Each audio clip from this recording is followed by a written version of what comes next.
Chapter 543. Seeing the chopsticks that Long Fei Yi handed over, Han Yunqi blinked a few times and did not move.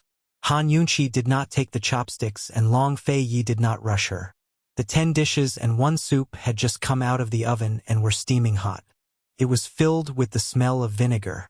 Very quickly, the air was filled with a sour smell. "Eat it while it's hot," Long Fei Yi said indifferently as if nothing had happened. "I'm already full downstairs. How about, Your Highness, eat it yourself?" Han Yunqi said in a fawning manner. In the past, she would always call him Your Highness. She would only call him by his full name when she was serious or angry, but recently, she would often call him Your Highness when she felt guilty. "This king will eat it himself?" Long Fei Yi asked with interest. Han Yunqi maintained her faint smile, but her smile was filled with a guilty conscience, and she did not dare answer. "Are you sure you don't want to eat?" Long Fei Yi asked again. Although his tone was indifferent, the threat in it did not lose to the smell of vinegar in the room. Han Yunqi was about to cry. The sour pastries she gave him before could not be seen. She would only know the taste after eating them. Could be considered a conspiracy. And now, this guy had given her a table full of dishes, all of which she could see and smell. It was simply a blatant conspiracy. A conspiracy was to sulk, but an open conspiracy was to tell you that this king was very unhappy. Seeing that Han Yunqi did not reply, Long Fei Yi did not force her. He silently took back his chopsticks and scooped up a small bowl of hot and sour rainbow soup to slowly taste. He was letting her go like this? Han Yunqi felt like she was thinking too much. She lowered her head and picked up her own chopsticks. She liked sweet pastries and she liked the original Cantonese dishes. Facing the table full of vinegar, she did not know what to eat, so she randomly picked up the vinegar old hen closest to her. This vinegar old hen was not like the chicken soup Long Fei Yi had Mama Zhao make for her. It was stir-fried shredded chicken. If the vinegar smell was ignored, it looked quite good. Long Fei Yi glanced over and frowned, but didn't say anything. Han Yunqi picked up a piece of shredded chicken and sniffed it. She almost vomited. The sour smell could be described as strong. Long Fei Yi looked at it again. His handsome brow wrinkled tighter, but he still didn't make a sound. Han Yunqi's little face was sad. Although she was very unwilling, she still forced herself to eat the shredded chicken. It was fine when it first entered her mouth. Only her taste buds were protesting, but after a few bites, her teeth were protesting as well. The more Han Yunqi chewed, the more disgusted she felt. She felt that this was something that had gone bad. He really wanted to swallow it in one gulp and end all troubles, but he just couldn't force himself to do it. After swallowing it down his throat several times, he finally couldn't stand the taste and vomited it back out. Han Yunqi wanted to eat it with rice, but only then did she realize that there was no rice in the 10 dishes and a soup. Where's the promised food? Sob sob. At this moment, there was only one thought in her mind.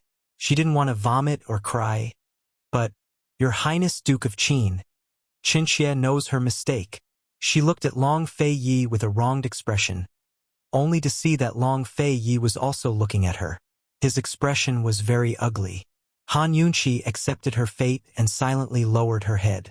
Unexpectedly, Long Fei Yi angrily said, "Why aren't you spitting it out, stupid woman?" Han Yunqi felt as if she had been pardoned. She quickly spat it out. Just as she was about to speak, Long Fei Yi had already poured a cup of warm water. He coldly ordered, "Rinse your mouth." The atmosphere was very serious. This guy clearly looked fierce, but Han Yunqi suddenly smiled. Her mouth was sour, but her heart was as sweet as honey. "Oh!" She obediently rinsed her mouth. Long Fei Yi continued to stare at her with a frown, as if he was supervising her. It wasn't until Han Yunqi rinsed her mouth clean that he ladled a bowl of soup. Still in that cold and commanding tone, he said, "Drink it." Han Yunqi could only do as she was told. She had only taken a small sip when she suddenly looked at Long Fei Yi. Her eyes instantly lit up. Heavens! How could it be so delicious? Han Yunqi finally took a closer look. She saw that the soup was sparkling and translucent. The 7 ingredients were distinctly colored: shredded crab meat, shredded egg, shredded lettuce, enoki mushroom, tofu, diced sausage, and diced radish. She took another sip. It was smooth and refreshing, and the soup was mellow. Although there was a peppery taste, it wasn't too strong and didn't cover up the fresh taste of the 7 ingredients. It could be said that it was slightly spicy in the sour, but the spiciness didn't cover up the freshness. How could there be such a delicious soup? She couldn't stop at all. Long Fei Yi sat back down and continued to drink the soup silently. Han Yunqi suddenly realized. Why didn't she realize that Long Fei Yi was drinking the soup? Wouldn't it be fine if she drank it with him? Why did she pick the vinegar old hen? She was so stupid that she wanted to cry. She looked at Long Fei and didn't know what to say. Long Fei Yi rolled his eyes at her and said, "Cold. Aren't you going to drink it while it's hot?" Han Yunqi didn't say anything. She just stared at him. Her smile earlier was sour and sweet, but now she couldn't smile, because her heart was palpitating. "Why are you in a daze? Hurry up and drink it." Long Fei Yi asked unhappily. It was such a cold day. She had to drink the soup while it was hot. Han Yunqi still looked at him and didn't say anything. Long Fei Yi had had enough of her stupidity. His face was gloomy. Just as he was about to speak, Han Yunqi suddenly said, "Long Fei Yi, I love you so much." Bam! The bowl in Long Fei Yi's hand fell on the table, and the soup spilled all over the table. He hurriedly got up and coughed awkwardly to ease the awkwardness. Who knew that the bowl on the table would suddenly roll to the ground, breaking the silence in the room with a bam? Han Yunqi's lips curled upwards. Long Fei Yi coughed repeatedly, obviously at a loss. Of course, this was only for a moment. He quickly sat down calmly. Han Yunqi looked at him and said, "Long Fei Yi, I love you so much." It seemed like she was teasing him, but she was actually serious. His heart for the world was huge enough to conquer the entire continent. But his heart for her was very, very small. It was so small that he didn't even care about a bowl of soup, a piece of jewelry, a single movement, or a single word. "Long Fei Yi, I love you so much." She looked into his deep eyes and insisted on an answer. His expression was still stern, but in the end he said, "Your lordship knew long ago." As he spoke, he placed the soup in front of her again. It was obvious that he wanted to gag her. How could someone as cold as her get used to such direct and passionate confessions? If Han Yunqi kept pushing him, he'd probably lose his composure again. How could it be so easy for the Duke of Qin to confess his love? Han Yunqi knew his personality better than anyone else. Since she hadn't been punished yet, she should have been secretly laughing long ago. She didn't dare to ask for a yard after getting an inch. She drank the delicious rainbow-colored soup with satisfaction. Very soon, a waiter arrived with rice. Chu Shifeng and Tang Li waited outside until they caught a whiff of the sourness in the room. They stared at each other for a long time before Tang Li spoke up. "How many months has it been?" Chu Shifeng did his best to remember. As far as he knew, these two masters were so busy that they didn't even have time to sleep. It wasn't very likely that they'd have time to make a baby. Moreover, His Highness Duke of Qin doted on his wife to no end. If she was pregnant, why would he allow esteemed Wang Fei to run around everywhere? "That's not very likely, is it?"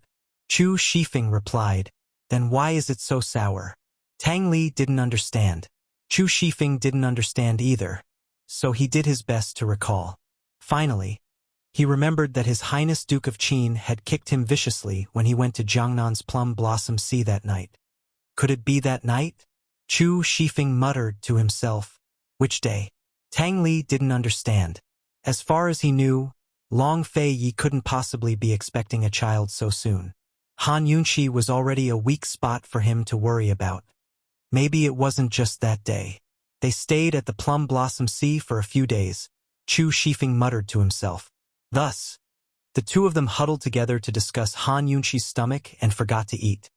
Inside the room, Han Yunqi had long eaten her fill. Long Fei Yi had returned to his usual self as if nothing had happened. Still, Han Yunqi would remember the taste of this 7-colored soup for the rest of her life. Long Fei Yi would remember her words 3 times. "Tomorrow, I'll talk to Wang Gong about the cooperation between Medicine City and Pill Fiend Pharmacy. I'll have Chu Shifeng send Mu Ling back to South Ning. Long Fei Yi paused before saying, let's take a trip to Celestial Mountain. Han Yunqi was surprised. She assumed that Long Fei Yi would follow her back to South Ning. Something happened at Celestial Mountain? She asked doubtfully. Actually, she'd been curious for a long time. If she guessed correctly, Duan Muyao should still be there. Didn't I promise you before? It's just the right time to go up the mountain. If we delay any longer, we'll have to wait until next year, Long Fei Yi explained. Celestial Mountain was located in the extreme northwest of Cloud Realm Continent, west of Western Zhou and Medical City. Its peaks were extremely high above sea level, and its 7 peaks were covered in snow all year round. Snow was thickest between winter and spring, making it difficult to climb or descend. Even Celestial Mountain disciples wouldn't leave the mountain unless it was an emergency. Han Yunqi hadn't forgotten about the bet she'd made with Long Fei Yi and tricked him. All right, we'll leave tomorrow. She agreed happily. She didn't force Long Fei Yi to tell her about many things. It was fine as long as he was willing to tell her slowly. She should be able to see Long Fei Yi's master on this trip to Celestial Mountain. Anyone who could teach Long Fei Yi to be so skilled in martial arts was definitely worthy of respect. Han Yunqi was looking forward to meeting him. She sat closer and murmured, Long Fei Yi, it looks like I have nothing to do with Western Qin's imperial clan. She'd always wanted to tell Long Fei Yi about this, but Gu was present. It wasn't easy to bring it up, so she dragged it on until now. Her mother was from Medicine City, while her father was from the Poison Sect. Neither of them had anything to do with Western Qin. It looked like the Shadow Clan member had come for Lil Thing. Long Fei Yi's hands tightened on the armrest, but Han Yunqi didn't notice. He nodded decisively. Han Yunqi sighed. AI, what a pity. I was thinking that Western Qin's influence could help you. Long Fei Yi gently stroked her bangs. He didn't say anything, but he thought, Han Yunqi, if you knew that this prince was the East Qin Crown Prince, would you still have such thoughts? The matter in Medicine City had finally come to an end. That night, the two of them slept on the same bed and went to bed early. Han Yunqi slept soundly in Long Fei Yi's arms. She didn't know that Long Fei Yi had been thinking about this the entire night and couldn't sleep at all. Bringing her to Celestial Mountain required a lot of preparation. The next day, they discussed many things with Elder Wang. Han Yunqi then went to the herb forest to say goodbye to the King of Medicine. On the way back, Han Yunqi and Long Fei Yi stopped by the poison pond. They'd planned to use the poison pond to trick Junie Xie, but they hadn't expected the battle to end so quickly. They also hadn't expected to learn so many secrets of the perplexing butterfly illusion here. This trip to Medicine City really hadn't been in vain. Looking at the empty pond, Long Fei Yi said indifferently, it's a good thing you took the poison water back then. The pond full of water and poisonous plants had disappeared into thin air. If Han Yunqi hadn't taken the water back then, where would they have found the water of 10,000 poisons? Han Yunqi snickered. She was about to reply when her vision darkened and she fainted. Chapter 544. Although she was unconscious, Han Yunqi's consciousness was still very clear. She could hear Long Fei Yi's anxious voice and knew that Long Fei Yi was hugging her. However, she couldn't respond, nor did she have the time to respond. She only felt an overwhelming flood coming towards her. She instinctively wanted to escape, but there was nowhere to run. She was surrounded by water in all directions. She knew that this was poisonous water. Could it be that there was a problem with the poisonous pool? Suddenly, a huge wave came crashing down and Han Yunqi completely lost consciousness. It was as if the exhaustion accumulated over the past few months had exploded as she fell into a deep sleep. She didn't know how long she slept, but when she opened her eyes, she didn't see the flood anymore. Her consciousness entered the detoxification system and saw that the poisonous pool in front of her was flourishing with countless poisonous plants. Han Yunqi felt that there was something wrong with the smell. When she walked closer to take a closer look, she found that there was a large number of overripe poisonous plants in the pool. If they weren't harvested, they would rot. This poisonous pool was an external object and couldn't completely integrate with the detoxification system that she brought. The detoxification system could develop an antidote based on the toxicity of these medicinal plants, but it seemed that it couldn't intelligently harvest and store them. Therefore, she had to come in regularly to harvest them. This time, she was just too busy and forgot to come in to harvest. But the detoxification system actually made her unconscious and forcibly dragged her in. It turned out that the system had a temper. Han Yunqi smiled helplessly. Although she brought the detoxification system, she wasn't very clear about the expansion and other functions of the detoxification space. She could only slowly explore. She only hoped that the system wouldn't make her unconscious at a crucial time. Think about it, if one day she suddenly fainted while fighting fiercely with an enemy, she would really be screwed. After tidying up the mature poisonous plants and counting them, Han Yunqi found that there were a total of 10 new poisons. There were no less than 10 stalks of each type. A total of 4 types of antidotes had already been concocted, and the remaining 6 types of antidotes were still being developed. This number was naturally small compared to the amount of antidotes in the detoxification system, but these poisons were brand new. Other than Han Yunqi herself, no one else could solve them. Han Yunqi snickered as if she had picked up a great bargain. In fact, she had indeed picked up a bargain. She wouldn't use these poisons carelessly, because they were meant to be used against poison experts like Jun Yixia. She had long disregarded Jun Yixia. If Jun Yixia didn't know what was good for him, she wouldn't mind giving him a few more poisons when she had the chance. Of course, she was more interested in the expert who had deployed the poisonous fog on Fishery Island. If they were to meet one day, she might not be able to win in terms of poison, but she definitely wouldn't lose in terms of poison. After putting the poisons into the medicine storage room, Han Yunqi casually glanced at the 3 poisonous teardrops that she had just collected not long ago. These 3 poisonous teardrops were a mixture of beauty's blood, corpse blood, water of 10,000 poisons, and perplexing butterfly illusion. The detoxification system couldn't detect the toxicity of perplexing butterfly illusion, so pure perplexing butterfly illusion couldn't be placed in here. However, the toxins of beauty's blood, corpse blood, and water of 10,000 poisons could be detected, so the poisonous teardrops formed from the mixture could also be placed in the system. In fact, the storage function of the system was quite temperamental. Apart from the small tools she needed to detoxify poisons, such as gauze and gold needles, everything else that had nothing to do with poisons or antidotes couldn't be placed in here. Therefore, she could only carry the bottle of perplexing butterfly illusion with her. As for the treasures and money she wanted to keep for herself, she could only dream about it. Walking out of the storage room, Han Yunqi subconsciously looked at the umbral domain not far away. She wondered if this space would expand again if she placed the earth of 10,000 poisons in here. Didn't it expand last time because of the water of 10,000 poisons? Logically speaking, there shouldn't be any connection between the AI system she had brought from the modern era and the poisons of the ancient era. However, the water of 10,000 poisons had opened up a new domain for the detoxification space. Strange, she muttered to herself. She didn't intend to pursue the matter, because this was something she couldn't investigate. She closed her eyes and prepared to leave, but no matter how hard she tried, she couldn't get out. What was going on? Han Yunqi was frightened.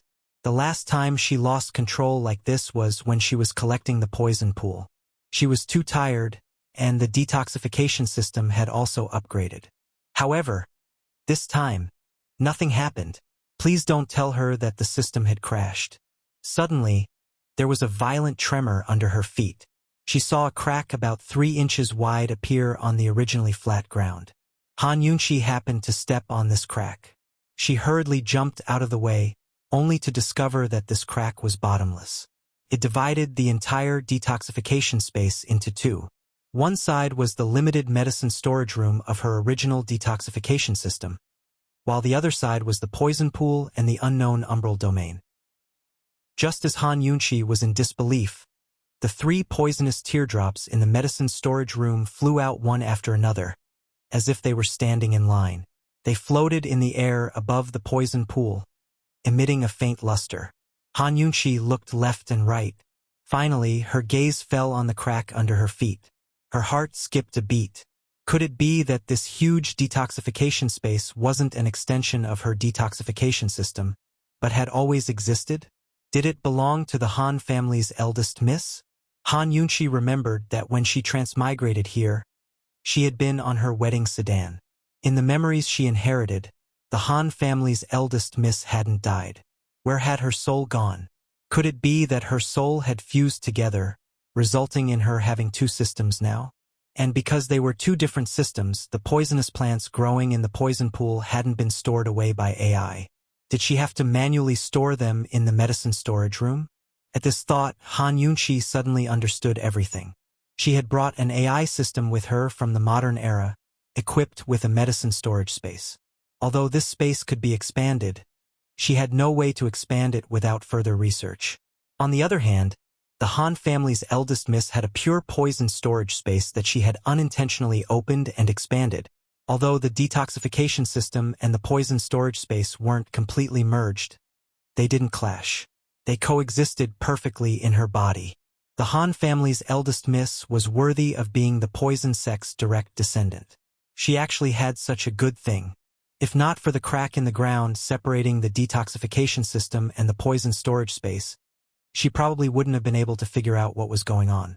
Now it seemed that the crack in the ground wasn't a split between the two systems, but a sign that the poison storage space had been fully opened. The detoxification system had all sorts of restrictions when it came to controlling poisons. If not for the system's records, it wouldn't have been able to analyze them or store them. Then what about this poison storage space? Could it store all kinds of poisons in the world, or were there restrictions as well?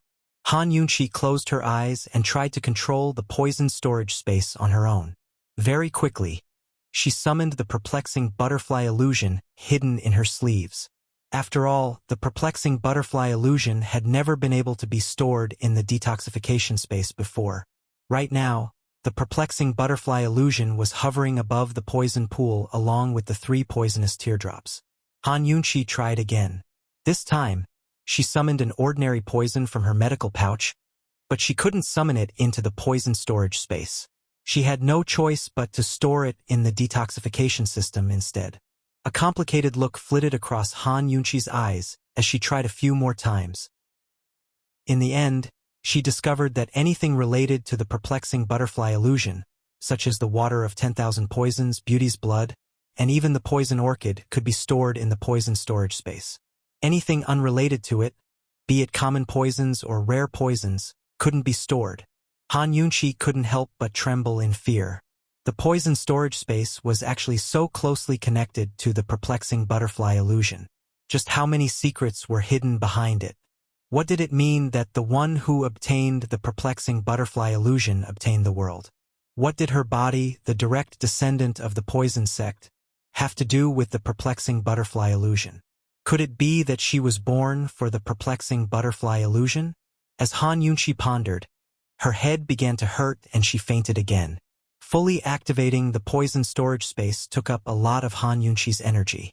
By the time she woke up, a long time had passed. As soon as she opened her eyes, the first thing she saw was Long Fei Ye's face, the one she was most familiar with. Despite his obsession with cleanliness, he was now covered in stubble, but he didn't look unkempt at all. Instead, he looked more mature and manly. She'd only slept for a short while, so why did it feel like she hadn't seen him for so long? Han Yunqi stared at him in a daze. Subconsciously, she reached out to touch him. It was prickly and painful. Long Fei Yi, you've grown a beard, she muttered. Long Fei Yi stared blankly, but quickly recovered.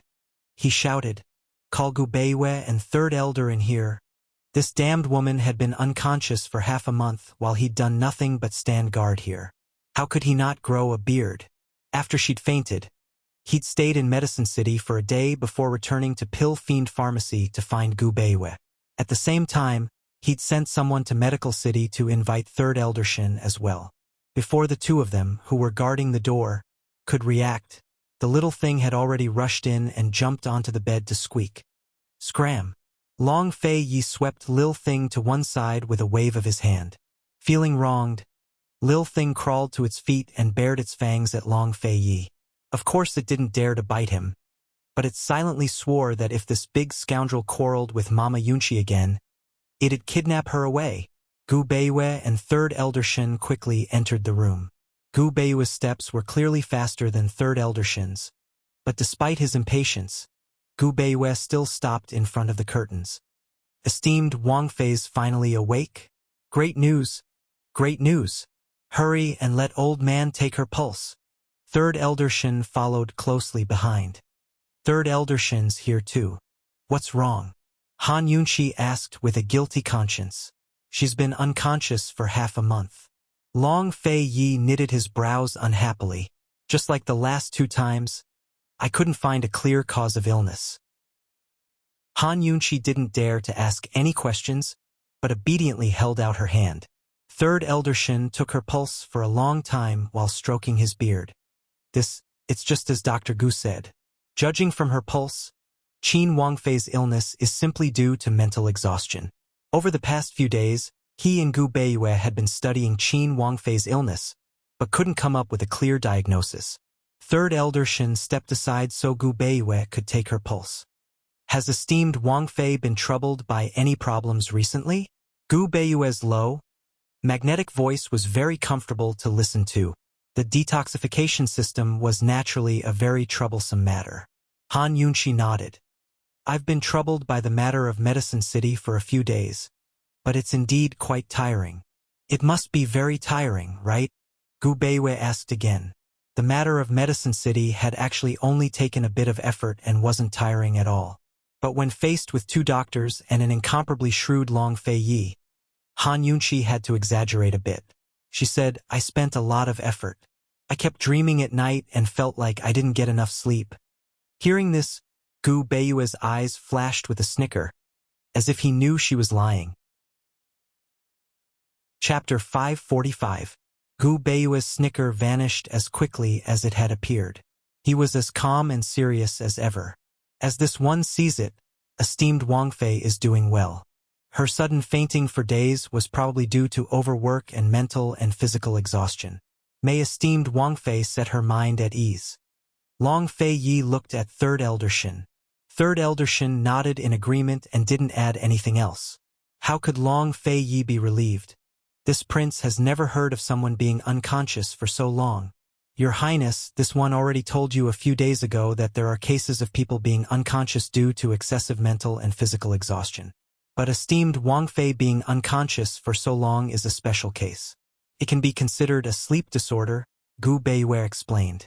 When he said this, Third Elder Shin thoughtfully said, Old man remembers now. There is indeed a sleeping beauty syndrome, where one would sleep for several years for no reason. Although esteemed Wang Fei's condition isn't like that, it is somewhat similar. When these words were said, His Highness Duke of Qin, who didn't accept any threats, was so scared that his face turned white. He anxiously asked, She wouldn't have contracted that strange disease, right? It doesn't look like it at the moment, but it's hard to say if it will develop into that disease. Third Elder Shin was very honest. Long Fei Yi's handsome brows knitted together and he angrily roared. This prince wants a definite answer. Shin Jueming was still Medical City's 3rd elder, so he felt helpless being yelled at like this. But for Qin Wangfei's sake, he could only endure. He didn't say anything. Shouldn't be. Han Yunqi timidly said. Who would have thought that Gu Beiwei would seriously say, Esteemed Wang Fei cannot be careless. For now, it's better to take care of her body and prevent it from happening. How do we prevent it? Long Fei Yi anxiously asked. Gu Beiwei's eyes revealed a smile, but Long Fei Yi was too anxious to notice. Relax, recuperate, and do as you please. Constant joy is the best medicine for the heart.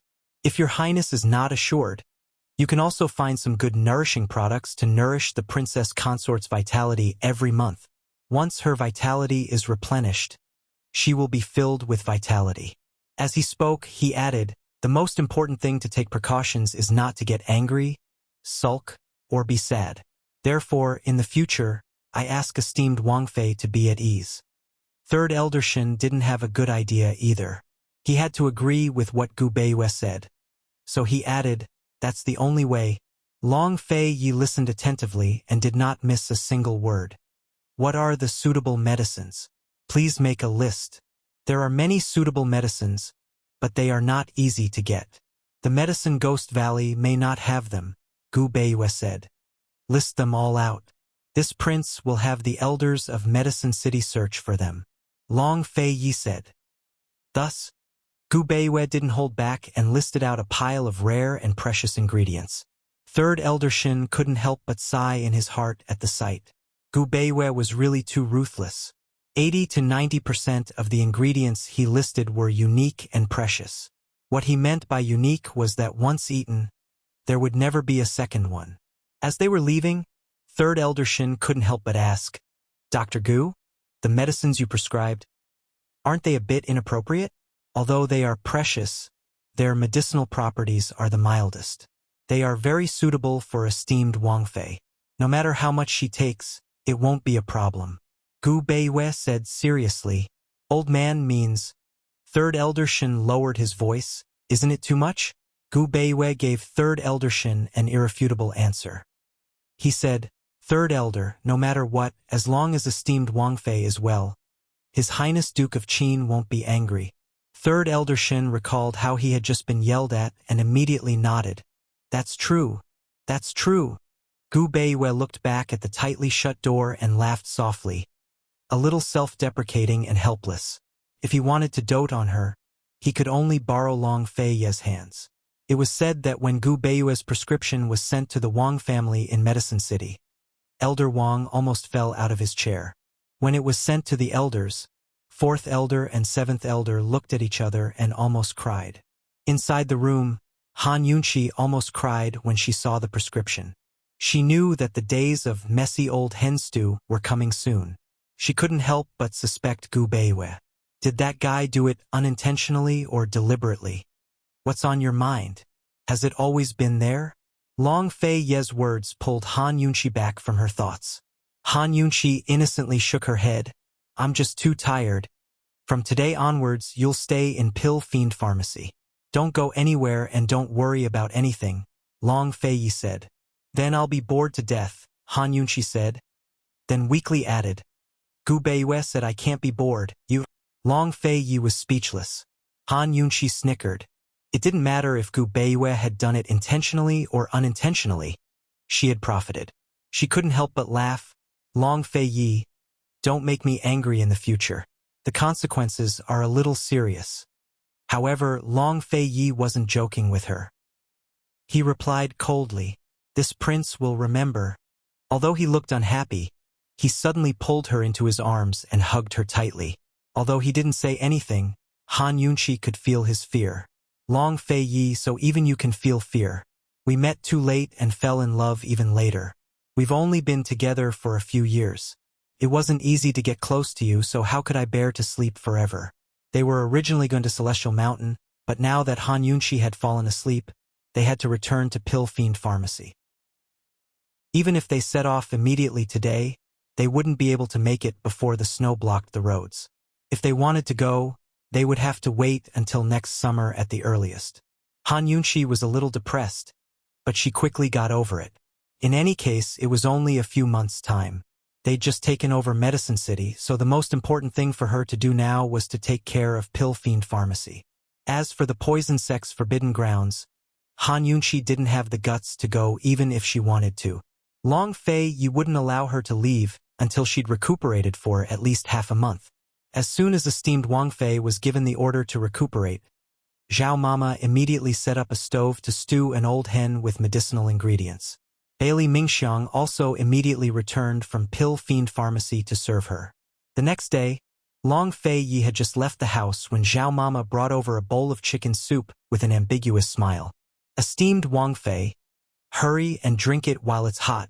Han Yunqi didn't notice at first, but Bailey Mingxiang did. He asked in confusion, Zhao Mama, what are you smiling about? Zhao Mama didn't answer, but continued to laugh. Han Yunqi was puzzled as well. What's the good news? Tell us so we can all be happy together. Zhao Mama's laughter grew even more cheerful. Esteemed Wang Fei, you're already 3 months pregnant. Why didn't you tell us? Esteemed Wang Fei's pregnant? Bailey Mingxiang exclaimed. Han Yunqi finally understood and spat out a mouthful of chicken soup onto Zhao Mama's face. Who started that rumor? Zhao Mama grew alarmed. It's fake? Who told you? Han Yunqi was curious. Chu Shifeng. Zhao Mama quickly confessed. Han Yunqi was only curious at first, but grew angry at the name. Who told him? This old servant. Doesn't know, Zhao Mama said honestly. You're 3 months pregnant? How did you figure it out? Han Yunqi demanded angrily. This servant will go find him right now. Granny Zhao turned around and ran away.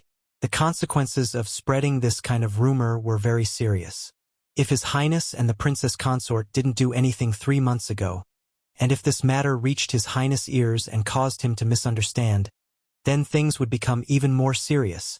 Moreover, His Highness had instructed all the servants not to make esteemed Wang Fei angry or gloomy no matter what happened. Even if she had to drag Chu Shifeng along, she'd make things clear. Very soon, Chu Shifeng arrived. Zhao Mama had long told him everything on the way here. He didn't want to come at first, but had no choice but to brace himself. His Highness Duke of Qin had told him to tell all the guards not to make esteemed Wang Fei unhappy. His head was almost buried in his pants. He'd never been so cowardly in his 20 years of life. 3 months? Han Yunqi arched a brow. Chu Shifeng didn't speak. Who told you? Han Yunqi asked again. If it was Tang Li, he'd definitely push the blame to Chu Shifeng.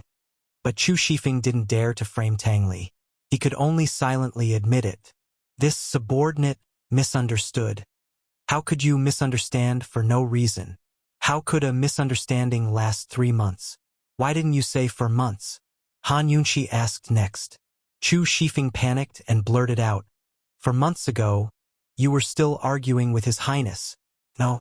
Before he could finish, Chu Shifeng shut up. He didn't dare to continue. He was the unluckiest one when it came to arguing between his mistress and His Highness. Wasn't he? Han Yunqi was shrewd in front of everyone except Long Fei Yi. She asked with interest, 3 months ago. His Highness and I should have been at Jiangnan's Plum Blossom Sea. Chu Shifeng gave a start at her words. His legs turned to jelly and he almost collapsed. If this woman found out what happened that night and that His Highness was sitting on the roof. Chu Shifeng didn't dare to think any further and fell to his knees. Esteemed Wang Fei, have mercy. This subordinate deserves to die. This subordinate shouldn't have let his imagination run wild. Why did you let your imagination run wild for no reason? Han Yunqi asked next. Chu Shifeng hastened to reply. That day in Medicine City, His Highness ordered a table of vinegar and pickled vegetables. This subordinate thought esteemed Wang Fei was pregnant and had a bad appetite. Don't they say it's easy to lose your appetite in the 3rd month of pregnancy? That's why this subordinate made wild guesses. Zhao Mama and Bailey Mingxiang both laughed at his words. Bailey Mingxiang said, Esteemed Wang Fei, just spare him. It's not easy for a man like him to know such things. Zhao Mama coaxed as well. Esteemed Wang Fei, he only told this old servant in secret. Out of consideration for his good intentions, you should spare him this once. Han Yunqi was still thinking things over when Su Xiaoyu arrived. Esteemed Wang Fei, Mu Ling, requests an audience.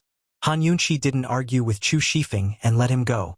Chu Shifeng rejoiced in his heart and silently vowed never to speak nonsense again. Much less let his imagination run wild. She's just too frightening. Mu Ling, had been living at Pill Fiend Pharmacy ever since she left Medicine City. She knew that her father and Lady Lianxin wouldn't let the matter rest. But she wasn't afraid. The Mu clan had suffered such a tragic fate that they probably wouldn't be able to find trouble for her anytime soon. As soon as she entered the room, she saw that Han Yunqi was still in good spirits. Have you slept enough? She asked impatiently. Impudent. Why aren't you greeting esteemed Wang Fei when you see her? Su Xiaoyu put her hands on her hips like a little housekeeper. Mu Ling, ignored her and sat down across from Han Yunqi. She handed her a pill and said, Here's a thank you. Take it before you sleep and it'll stabilize your vitality. Since you're staying at Pill Fiend Pharmacy, you should recognize me as your big sister, Han Yunqi said carelessly. She really wanted to tell this girl that she really was her older cousin. Chapter 546. After all, this matter involved the secret of her birth and the poison sect. Han Yunqi wanted to tell her, but she had no choice but to drop the subject. Mu Ling, Er's heart warmed, but she didn't let it show on her face. She said disdainfully, "This lady has plenty of older sisters. You're not the only one." Mu Ling mocked herself as she said this. She did have plenty of older sisters, but which one of them actually treated her as a younger sister? Han Yunqi knew that Mu Ling wouldn't agree, so she brushed it off with a smile. However, Su Xiaoyu couldn't stand it and shouted, "You don't know what's good for you. Who do you think you are?" Mu Ling looked at Su Xiaoyu with disdain and snorted, "Damned servant, you're too talkative." Su Xiaoyu grew even angrier and wanted to retort, but Mu Ling lectured her. "Don't think that I don't know that you secretly concoct medicine at the counter every night. Pill Fiend Pharmacy has its own rules. You can learn from them, but you have to pay for the ingredients you use. Dispose of the ingredients you've used and don't put them back in the original cabinet. We're buying high-quality ingredients, not second-hand goods." Besides Lil Thing, no one else knew that Su Xiaoyu was secretly learning how to concoct medicine every night. After being exposed and humiliated by Mu Ling in front of everyone, Su Xiaoyu's face turned red. She flew into a rage out of humiliation. You. However, she couldn't refute it no matter how angry she was. Mu Ling was speaking the truth, and Mu Ling had the right to lecture her like this. After His Highness Duke of Qin returned from Medicine City, he'd announced that Mu Ling was Pill Fiend Pharmacy's head pharmacist and was in charge of all the ingredients. "What about me? If you want to stay in Pill Fiend Pharmacy, you'd better obey the rules. You're not allowed to come to Pill Fiend Pharmacy for 3 days. Reflect on your actions. If I find out that you're at the counter at night again, I'll make sure you never set foot in Pill Fiend Pharmacy again." Mu Linger was simply using her position to avenge a personal grudge. Su Xiaoyu felt so wronged that she was about to cry. Han Yunqi, on the other hand, was drinking her soup while watching the show. She was having a great time watching from the sidelines. As the saying goes, everything has its vanquisher. Su Xiaoyu, this bossy and domineering child, should also be taught a lesson by Mu Ling Bailey Mingxiang hesitated for a moment before he finally said, "Miss Ling little Yu is also very eager to learn. She doesn't have time to learn during the day and can only use the time at night. She was concocting medicine at the counter because she didn't want to waste the herbs. For the sake of the Princess Consort, can you spare her this time?" Bailey Mingxiang was smart. After she said that, Mu Linger had to give her face, and Han Yunqi also had to speak up. All right, you won't be punished for 3 days. Just hand over this month's salary to Pill Fiend Pharmacy's accountant," Han Yunqi said indifferently. Mu Linger didn't pursue the matter. If Su Xiaoyu hadn't provoked her, she wouldn't have bothered with her at all. After the matter of calling her big sister was interrupted, Han Yunqi and Mu Linger didn't bring it up again. Instead, they avoided the awkwardness of arguing. Mu Linger had actually only come to see Han Yunqi. That woman had been unconscious for Long Fei Yi, so who would dare to come see her? Seeing that Han Yunqi was fine, she prepared to leave. Han Yunqi called out, "Wait, I also have to go to Pill Fiend Pharmacy. Let's go together." Mu Linger didn't say anything and waited for Han Yunqi to finish tidying up before leaving. Once everyone had left, Su Xiaoyu looked at Bailey Mingxiang and gave a cold snort. "I don't need your fake kindness." Bailey Mingxiang frowned at her but didn't say anything. She was more than 10 years older than Su Xiaoyu, so there was no point in bickering with a child. She thought that when Su Xiaoyu grew up, perhaps she wouldn't be so unreasonable. Just as she was about to leave, Su Xiaoyu suddenly said, "Since His Highness Duke of Qin has returned, are you going to stay by esteemed Wang Fei's side and refuse to leave?" Bailey Mingxiang's heart skipped a beat. When she turned around, she saw that Su Xiaoyu was still glaring at her from behind. She couldn't help but clench her fists. "What, are you going to deny it?" Su Xiaoyu pressed closer. For the first time in her life, Bailey Mingxiang had the urge to hit someone, but she forced herself to endure it and turned to leave. She was angry and humiliated, but in the end, she still felt a little guilty. That was why she couldn't confidently deny it. If feelings could be controlled, how could they be called feelings? Would she ever be redeemed in this life? Han Yunqi and Mu Ling rode the same carriage to Pill Fiend Pharmacy. She didn't say anything the entire way, and Mu Ling was also very quiet. But just as they were about to get off the carriage, Mu Ling couldn't help but ask, "Where did he go?" When she was released from prison, Chi brother didn't go to pick her up. She was already at Pill Fiend Pharmacy, but Chi brother was still nowhere to be seen. She didn't dare to ask about the Long Fei Yi, and Han Yunqi was still unconscious. She had waited bitterly for half a month. Han Yunqi pretended not to hear and got off the carriage. Mu Ling was anxious, but she didn't dare to continue asking. Fortunately, Han Yunqi still answered before she got off the carriage. He went to take care of business. He'll be back in a few days. Gu had already said that he was very familiar with the poison sect's forbidden grounds. Moreover, she'd reminded him of many things, so it should be easy to get the 10,000 poisons. Mu Ling's heart bloomed with joy as the sun shone brightly in her eyes. She quickly got to work and organized Pill Fiend Pharmacy's medicinal storehouses. She even took the initiative to instruct a few of the pharmacists in the shop. Han Yunqi spent a few days with Gu Beiyue and Mu Ling to discuss the opening of new branches of Pill Fiend Pharmacy. In the end, they decided to open Pill Fiend Pharmacy in all of Cloud Realm Continent's famous cities and prefectures within 3 months. Previously, they'd only opened one branch because they considered the monotonous supply of medicinal ingredients. Now that Pill Fiend Pharmacy was connected to Medicine City, they didn't have to worry about a lack of supplies. Han Yunqi proposed that Pill Fiend Pharmacy be split into 2 types: the premium and ordinary shops.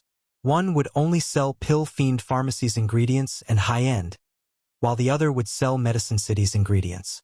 The goal was to dominate all of Cloud Realm Continent's medicinal ingredients market within 3 years. Mu Ling had no idea that Long Fei Yi had only given Medicine City's Wang clan a year's time to stop all business between Cloud Realm Trade Consortium and Medicine City. She was very serious. Han Yunqi, 3 years is impossible. Gu Beiyue smiled. This one still has the confidence to do so, as long as Medicine City's supply of medicinal ingredients doesn't stop. Mu Ling how about we make a bet? Han Yunqi grinned. Mu Ling wasn't an idiot. After being tricked once, she wouldn't fall for it a second time. She was very guarded against Han Yunqi, especially when Han Yunqi said the word bet. Since Dr. Gu's so confident, "I won't pour cold water on you guys," she said lazily. It had to be said that things really did get done quickly with money. With the help of Long Fei Ye's funds, Han Yunqi was able to buy land, shops, renovate, and hire people without a hitch. Within a month, all 20 Pill Fiend Pharmacy chain stores were opened. 10 of them were boutiques, while the other 10 were ordinary shops. Han Yunqi introduced a membership system for the boutiques and a big promotion for the ordinary shops. Could be said that she'd played with the modern chain stores and made the already famous Pill Fiend Pharmacy even more popular. Cloud Realm Trade Consortium even sent representatives to Medicine City to discuss their cooperation. They kept giving up their profits in the hopes of signing exclusive agreements with Medicine City. The so-called exclusivity agreement meant that once Medicine City signed with Cloud Realm Trade Consortium, they couldn't sign with anyone else. Naturally, Medicine City wouldn't sign such an agreement. The Council of Elders refused with the excuse that they'd yet to elect their members. Cloud Realm Trade Consortium had no idea how to punish Ouyang Ningnua, but he seemed to have vanished into thin air during this time. There was no news of him at all.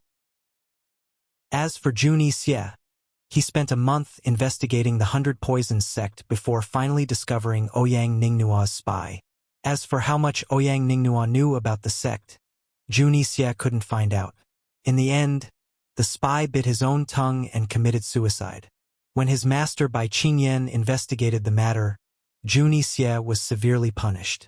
When he returned to Northern Li, the Northern Dynasty's emperors actually refused to see him. After being banned from both Medical and Medicine City, the Northern Dynasty's emperors couldn't deal with the objections of the civil and military officials in court and the imperial clan even if they wanted to protect him. Northern Li was very strong, but they didn't dare to offend Medical and Medicine City. Junyi Xie knew that the friendship between his master Bai Yanqing and the Northern Dynasty's emperors, as well as the influence Junyi Xie had built up in Northern Li over the past few years, meant that the imperial clan wouldn't really turn on him. However, they still had to put on a show. He knelt in front of the imperial study for 5 days and 5 nights before the Northern Dynasty's emperors finally met him.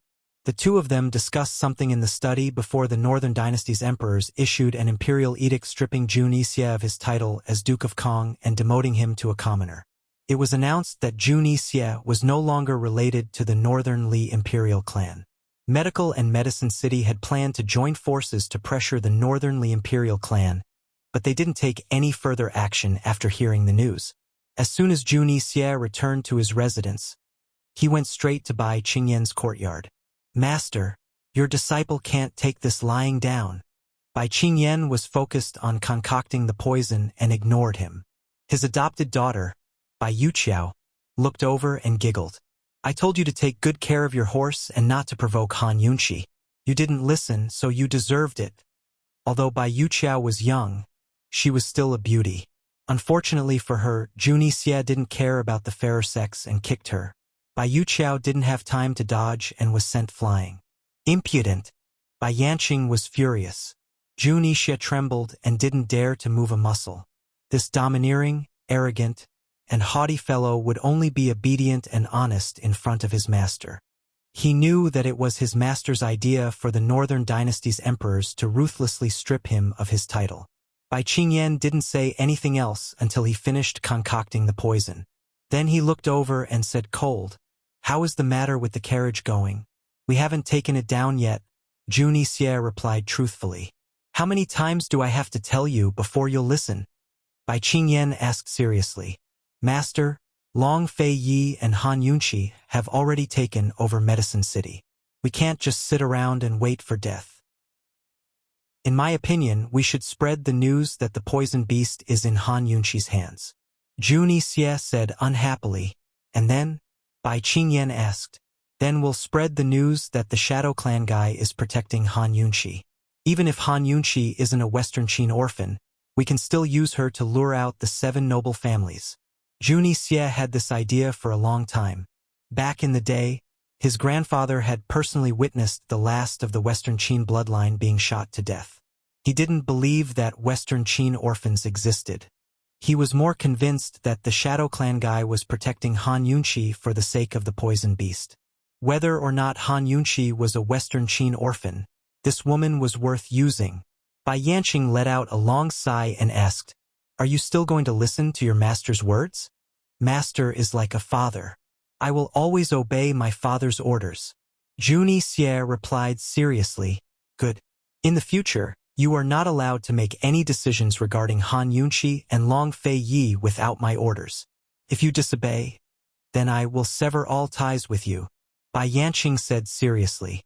Junyi Xie couldn't believe it and asked in shock, "Why?" Chapter 547.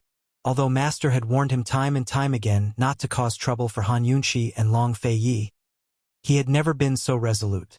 Junyi Xie looked at Bai Yanqing in disbelief, waiting for an answer. "Why?" Bai Yanqing was completely focused on handling the small plates of poison on the table, as if he didn't hear Junyi Xie's question. Junyi Xie waited for a long time. He wanted to ask again, but he didn't dare. He knew his master's temper since he was young. It was useless to ask more.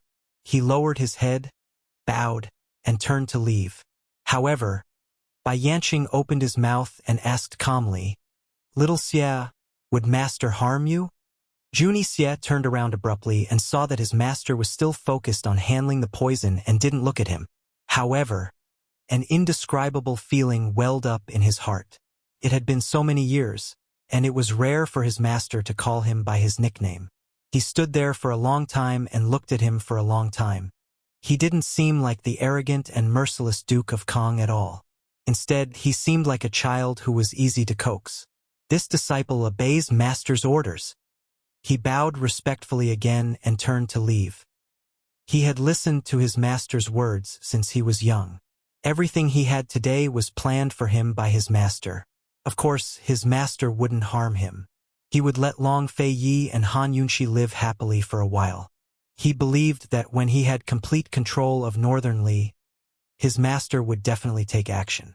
Not long after Jun Yixie left, Bai Yuqiao climbed up from the grass and returned to Bai Yanqing's side. She found that the poison that her master had been playing with had all disappeared. In its place was a type of blood with a strange aura. Bai Yuqiao knew that this blood was taken from her senior brother by her master. Master had told senior brother long ago that there was nothing special about this blood. It was just the blood of a poisoned fish. However, during this period of time, she had seen her master studying the poison in this blood more than once. It was only after she came to Northern Li that she found out that her master had been hiding something from her senior brother. Just as Bai Yuqiao was feeling suspicious, he inadvertently turned around and met Bai Yanqing's sharp eyes. Bai Yuqiao hurriedly retreated and knelt down. Master. Bai Yuqiao didn't see anything. Although Bai Yuqiao was young, she was naturally intelligent and quick-witted. In addition, she had served Bai Yanqing for so many years, so she could understand any of Bai Yanqing's expressions. Bai Yanqing just glanced at her and said nothing. It was precisely this kind of indifferent attitude that confused the smart Bai Yuqiao. She stood up silently. Like Bai Yanqing, she acted as if nothing had happened and waited quietly by the side. Still, she couldn't help but pray silently in her heart. Master, ah master. Senior brother treats you like a father and listens to your words. You mustn't harm him. Northern Li's Duke of Kong had been removed from his position and expelled from the imperial clan. News of this set off a storm in the imperial court as people scrambled for power and profit, adding insult to injury. Betrayals in Jun Yixie's camp were a daily occurrence, but only the stupid would actually participate. The truly intelligent ones knew that the Northern Dynasty's emperors were only putting on a show for medical and medicine city. Jun Yixie still held Northern Li's most important assets in his hands: the horse farms and snow mountains. Long Fei Yi and Han Yunxi had taken over Medicine City and caused a storm in Northern Li's imperial court.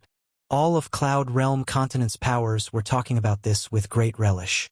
Even Tianan City and Western Liang City were paying close attention. In Tianan City, Long Tianma had wanted more than once to personally head south and invite the Duke of Qin to join forces against Western Liang and Western Zhou. Unfortunately, General Mu and Mu Qinggu both objected. Your Majesty, the Duke of Qin won't come, Mu Qinggu was certain.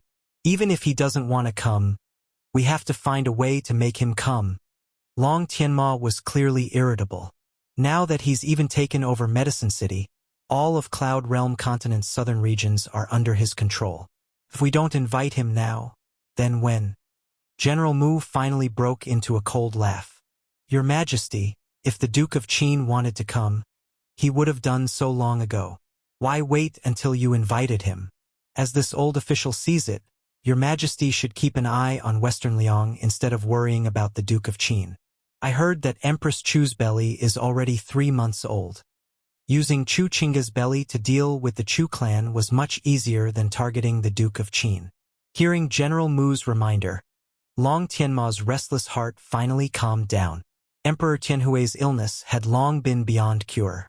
As long as Chu Qingga didn't give birth to a prince, the Chu clan would have no chance at all. As for the adult princes in Western Liang, Long Tianma didn't care about them at all. Long Tianma looked at General Mu seriously and murmured, Jean knows what to do.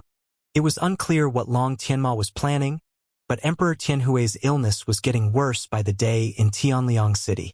Meanwhile, Chu Qingga's baby was already 3 months old. As soon as she found out she was pregnant, Chu Qingga's first thought was to kill the father, but Chu Tianan stopped her. No matter whether she was pregnant with a boy or a girl, the child would definitely be a boy. Chu Tianan had already prepared everything. Even so, Emperor Tianhui couldn't die, because there were still 4 other imperial princes in Western Liang. All of them coveted the throne and wanted Emperor Tianhui's life even more than Chu Tianan. If Emperor Tianhui died before Chu Qingga's child was born, then there was no way the throne would fall to his unborn child. Thus, Chu Qingga not only had to think of ways to stabilize Emperor Tianhui's condition, but also guard against the 4 imperial princes' schemes. Chu Qingge had been bitterly enduring this entire time, but when she heard that Han Yunqi had stolen all the limelight in Medicine City and that His Highness Duke of Qin, who hadn't been invited, had personally come to Medicine City to pick up Han Yunqi, her heart was filled with uncontrollable jealousy. Why was she suffering in hell while Han Yunqi stayed by Long Fei Ye's side? She wasn't any worse than Han Yunqi to begin with. She'd been working hard all this time, but why couldn't she catch up to Han Yunqi? She couldn't accept it. She believed that all she lacked was a bit of luck and opportunity. Like a madwoman, she couldn't wait to take revenge. Today, she took advantage of Chu Tiannin's absence and ignored the protests of her trusted aides to leave the palace and visit her father at the Chu clan's estate in western Liang. As soon as she entered the study, Chu Qingge fell to her knees. "Father, please agree to daughter's request. Otherwise, daughter will never give birth to the child in my womb." Great General Chu was both surprised and angry. "Who allowed you to come?" Unexpectedly, Chu Qingge took out a dagger from her sleeve and held it against her belly. "Father, please agree to daughter's request." Great General Chu was stunned. He knew that this daughter of his was proud and arrogant, but he never expected her to be so cruel as to threaten him with the child in her womb. Seeing the ruthlessness in his daughter's eyes, Great General Chu's eyes flickered with worry. He was afraid that if he pushed this girl too far, everything the Chu clan had painstakingly built up in western Liang would be destroyed in a single day. "Fine. What do you want father to agree to?" Great General Chu asked. "Destroy Han Yunqi." Chu Qingge spoke word by word. She knew that her father and brother wanted to rule the world. Once the child in her womb ascended to the throne, they'd be the true rulers behind the curtains. Then she'd be nothing more than a puppet. Thus, she had to make things clear first. A complicated look flickered past Great General Chu's eyes. He was more or less disappointed with Han Yunqi. After all, he'd been looking forward to her arrival. "Father, please agree to my request." Chu Qingge was moved beyond words. "Han Yunqi is Long Fei Ye's wings. Don't you worry, when the Chu clan truly becomes enemies with the Duke of Qin, we'll break his wings first." Great General Chu was certain. "I want everything related to Han Yunqi to be under my control." Chu Qingge made her demands clear. "You!" Great General Chu was furious. "You're simply making trouble." Chu Qingge didn't speak. Instead, her dagger pierced through her clothes. Alarmed, Great General Chu immediately rushed over, but Chu Qingge only grew more ruthless. "I agree to your request." Great General Chu practically roared, afraid that he'd be too late. "Forgive daughter for being disrespectful, but daughter hopes father can swear an oath," Chu Qingge said seriously. Great General Chu was about to suspect that his daughter had lost her mind, but he had no choice but to comply. The only thing he rejoiced in was that this damned girl hadn't asked him to swear not to kill Long Fei Yi. He had long known of her feelings for the Duke of Qin. With her father's promise, Chu Qingge was finally satisfied. She walked out of the courtyard and looked up at the blue skies of West Liang, one hand stroking her slightly protruding belly. She told herself to endure a little longer. 7 more months and it'll all be over. Far away in South Ning City, Han Yunqi had no idea that hatred was growing in the distance. She'd been busy at Pill Fiend Pharmacy dealing with medicinal ingredients and was in a good mood. After fainting last time, she hadn't dared to rush into the poison storage space. Instead, she'd rested enough to enter 2 or 3 times to make sure everything was going smoothly. Finally, she set her sights on Lil Thing.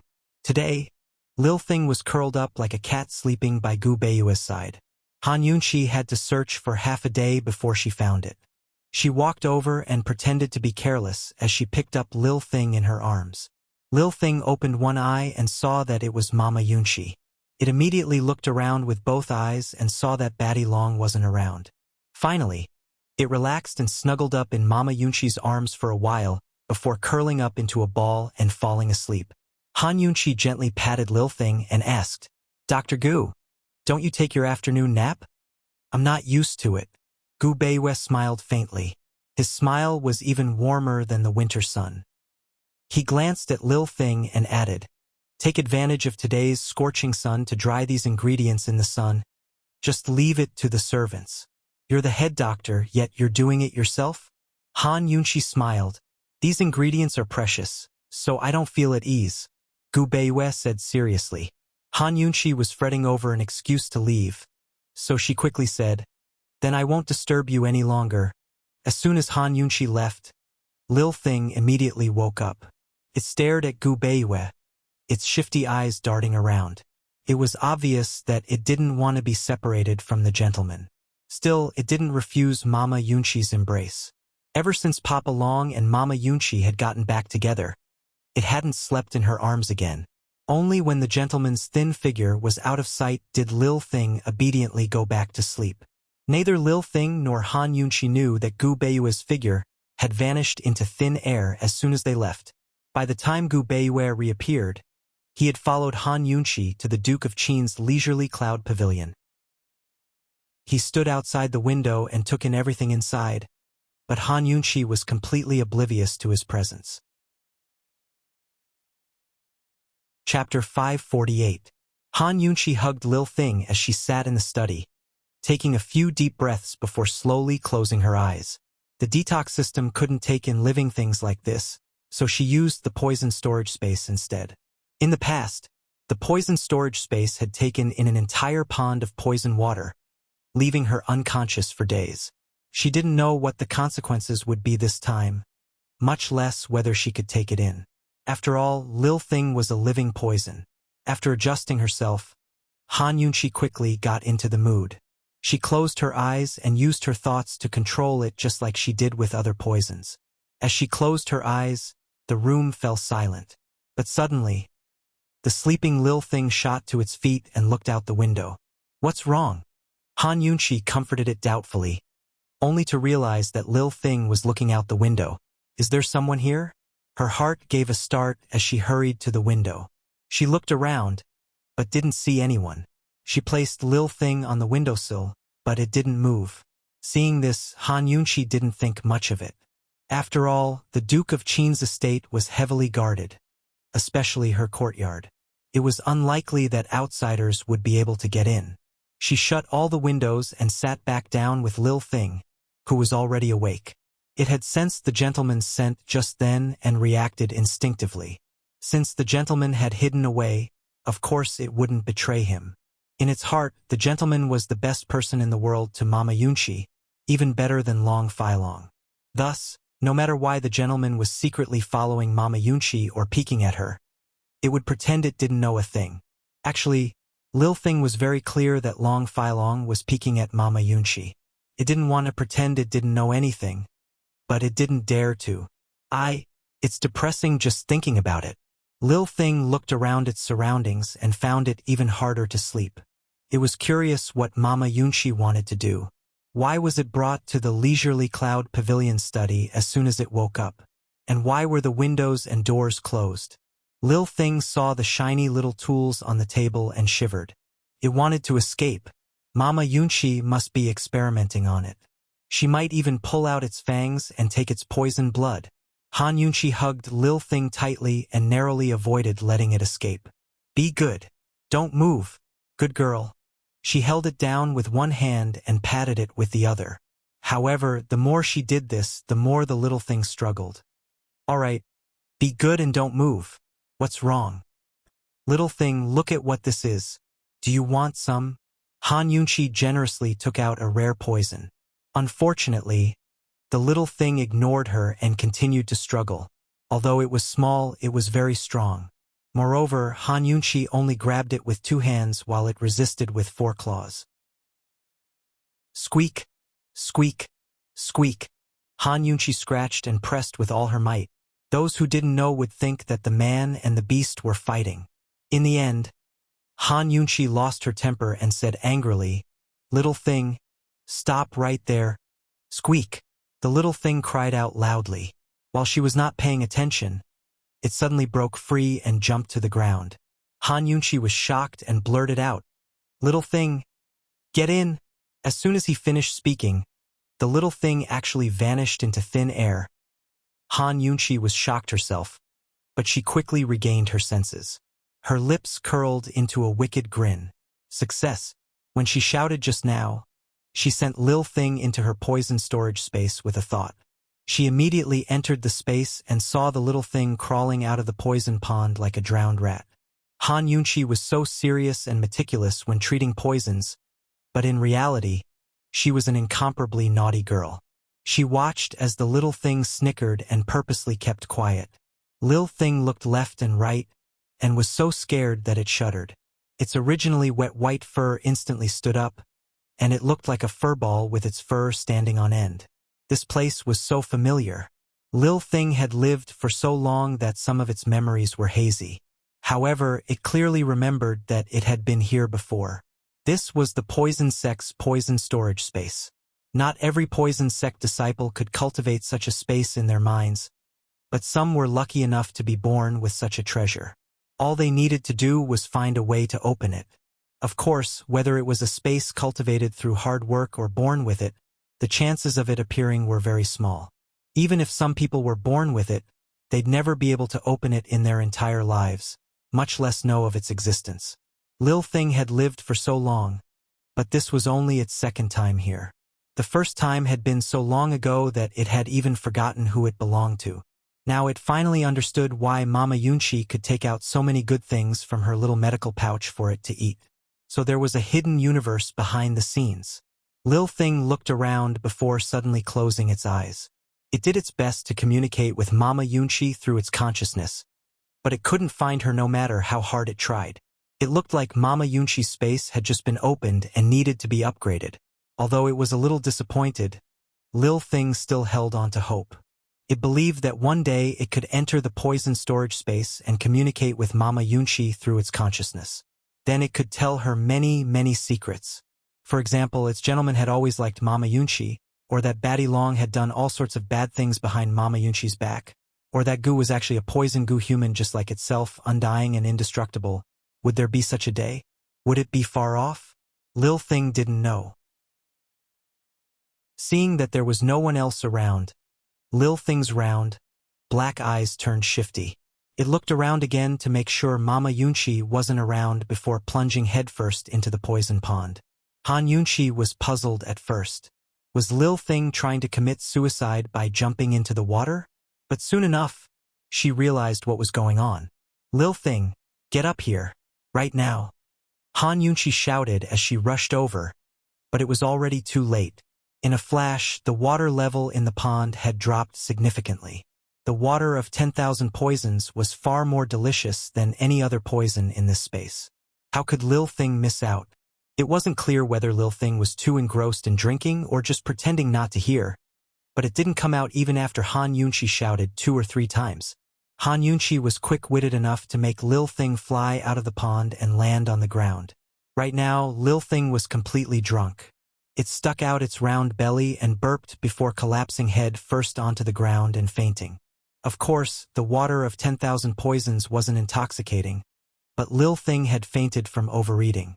Han Yunchi felt her heart ache at the sight of the missing layer of poison. She picked up Lil Thing by its tail and shook it a few times.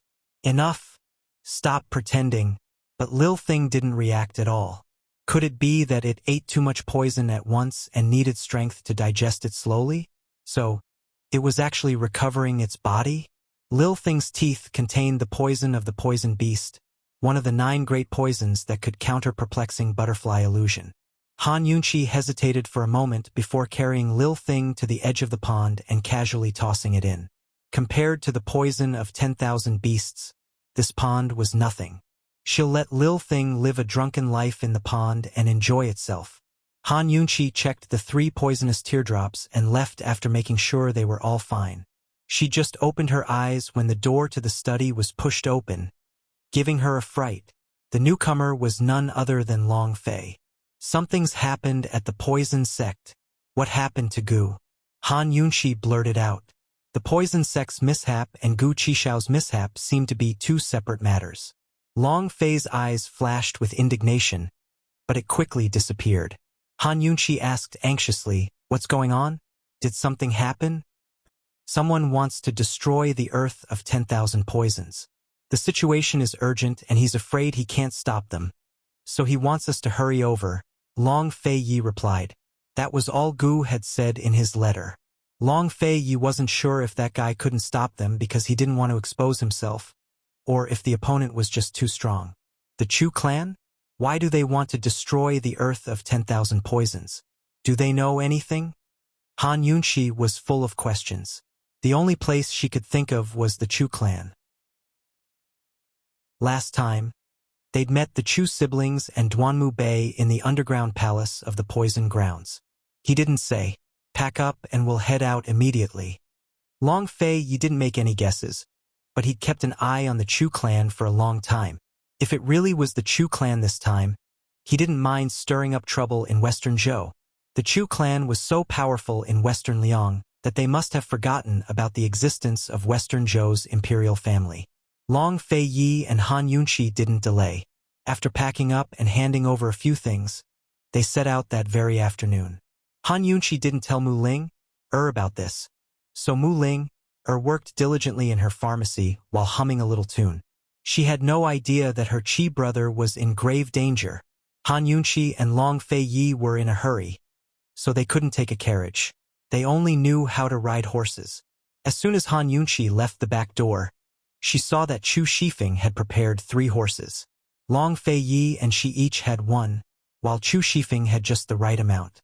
As Long Fei Yi mounted his horse, she prepared to do the same, but a white figure suddenly flew down from the roof and landed on the horse's back. The figure turned back with a slight smile, his otherworldly aura stunning the world. Unfortunately, the world collapsed as soon as he opened his mouth. "Sister-in-law, if you don't go over now, my big brother's going to get angry," Tang Li chuckled. This horse was his.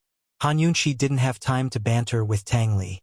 She looked back at Long Fei Yi and saw that Long Fei Yi's saddle was for 2 people. She obediently walked over. Long Fei Yi's face was expressionless. He didn't say a word as he pulled Han Yunxi up. But as soon as she steadied herself, his large hands circled around her waist. So tight. So tight. Long Fei's actions were both punishment and protection, because as soon as he lashed out with the whip, the horse shot out like an arrow from a bow and began to gallop. It was so fast that Chu Shifeng and Tang Li couldn't catch up. They could only follow in silence and prepare a few more horses to keep them from dying of exhaustion. It would take at least half a month to get from South Ning City to the Poison Sect's Forbidden Grounds in Medicine City. Would they make it in time to help Gu? Just who did Gu run into at the Poison Sect's Forbidden Grounds? What happened? 3 days after Long Fei Yi and Han Yunxi left, Gu Beiwei used the excuse of going to a branch store to leave the main branch in South Ning. Where was he going? Chapter 549. The Poison Sect's Forbidden Grounds, the underground palace of the Poison Storehouse. Gu had already gotten his hands on the earth of 10,000 poisons, but just as he was about to leave, a giant tongue of fire suddenly shot out from the secret passage and forced him to retreat to the cliff. Someone had clearly set the fire on purpose to cut off his escape route. This was because the fire mechanism in the secret passage had already been activated by the Chu siblings and Duanmu Bei, so it was impossible for it to burn again. Moreover, if it was a fire mechanism, the fire would definitely not burn towards the cliff, but towards the outside of the secret passage. The earth of 10,000 poisons on the cliff was afraid of fire. Leaving aside the fact that it was directly burned, the earth of 10,000 poisons' toxicity would begin to weaken when the surrounding temperature rose. In serious cases, it might even lose all of its toxicity. In that case, it wouldn't be able to mix with the perplexing butterfly illusion to create poisonous tears. Since someone had set the fire right after he'd entered, their goal was clear. Someone had been waiting here for him for a long time. Moreover, they hadn't stopped him directly, but used the fire to ambush him instead. Their goal couldn't be any clearer.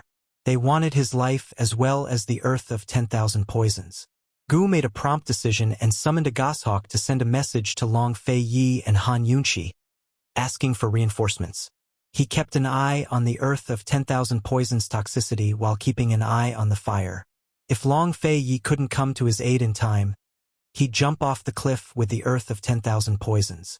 Although he didn't know what lay below the cliff, it was better than watching the earth of 10,000 poisons turn to waste. As expected, The fire in the secret passage weakened on the day he asked for reinforcements. As the fire weakened, the temperature of the ground beneath the cliff dropped significantly. Long Fei Yi and Han Yunshi couldn't have arrived so quickly, but Long Fei Yi had mobilized the elite troops he'd hidden in Medical City to sneak into the underground palace as quickly as possible. The two groups of people fought fiercely outside the secret passage. Gu could faintly hear the sounds of fighting amidst the explosions. He'd thought it would be over quickly, but who knew that the battle would last for 10 whole days? Long Fei Yi must have sent a lot of people, and none of them were weak. Who set the fire? Was it the Chu clan? Was the Chu clan that powerful? Amidst the burning smell, Gu smelled the thick smell of blood. God knows how terrible the situation on the other side of the fire was. The fire, which had weakened a few days ago, gradually grew stronger. It burned the stone walls until they were scalding hot. The entire cliff, be it stone or soil, was burning hot. Damn it! Gu's beautiful face was deeply furrowed. He clenched the earth of 10,000 poisons that he had collected and looked at the raging fire with a cold and stern expression. He was so stern and serious that he was more resolute than usual. His flirtatious charm and playful laughter had nothing to do with him. A raging fire was burning in his eyes. He was so serious that it was frightening. The earth of 10,000 poisons was something that Poison Lass wanted, something that Poison Lass had entrusted him with. No matter what, he had to protect it well. On this day, he placed the earth of 10,000 poisons in his mouth without hesitation and stood at the edge of the cliff. If he could, he would have charged out of the flames long ago, but the heat would harm the earth of 10,000 poisons. He'd wait for another day. If the fire didn't die down and the temperature didn't drop, then he'd have no choice but to jump off the cliff. Gu had no idea that Long Fei Yi and Han Yunshi had already arrived. They'd received constant emergency reports on their way here and long understood the situation. Normally, it would have taken them 15 days to cover the entire distance, but the two of them only took 10. They'd left Tang Li and Chu Shifeng so far behind that they couldn't even see their shadows. By the time they arrived, they saw a group of elite soldiers fighting against a group of black-robed, masked men in the smoke. Han Yunshi recognized them as poison humans at a glance. No wonder Long Fei Ye's elite soldiers stationed at Medical City couldn't deal with them. Long Fei Ye's martial arts and Han Yunshi's poison skills made it very easy for the two of them to take care of the poison humans. Long Fei Yi examined the corpses in surprise. Jun Yi Xie's men? Han Yunshi didn't have time to worry about such details. She quickly ordered people to fetch water to extinguish the flames. Now that the poison humans were dead, no one threw anything else into the fire. The secret room was filled with stone and soil, so the fire would slowly die down and die out. But the smoke from the fire was deadly. How many of the people who died in a fire didn't burn to death, but choked to death instead? She was very worried about Gu. Long Fei Yi wasn't worried about Gu at all. He took out a new mask and wet it for Han Yunshi before continuing to examine the corpses. He didn't understand why the poison humans had set the place on fire. Moreover, they'd prepared so much incendiary material that it was obvious they were going to burn for days. Gu hadn't explained clearly in his letter either. What did this have to do with the earth of 10,000 poisons? He had a feeling that something wasn't right here. Han Yunshi. Long Fei Yi was about to speak when suddenly, several fire arrows shot out from the shadows. There was an ambush. Long Fei Yi immediately pulled Han Yunshi into his arms, and it was because he wanted to protect Han Yunshi that a fire arrow brushed past his arm, setting it ablaze. Han Yunshi hadn't even recovered from her shock when Long Fei Yi had already shielded her. He dodged several fire arrows and leaned against the wall, pressing his arm against the wall to forcibly extinguish the fire. The Chu family! The Chu family! Long Fei Yi and Han Yunshi blurted out those two words at the same time. Whether the Chu family had raised their own poison humans or had colluded with Jun Yi Xie, it was hard to be surprised. At this moment, they didn't have the time to think too much about it as the archers in the shadows had yet to reveal themselves.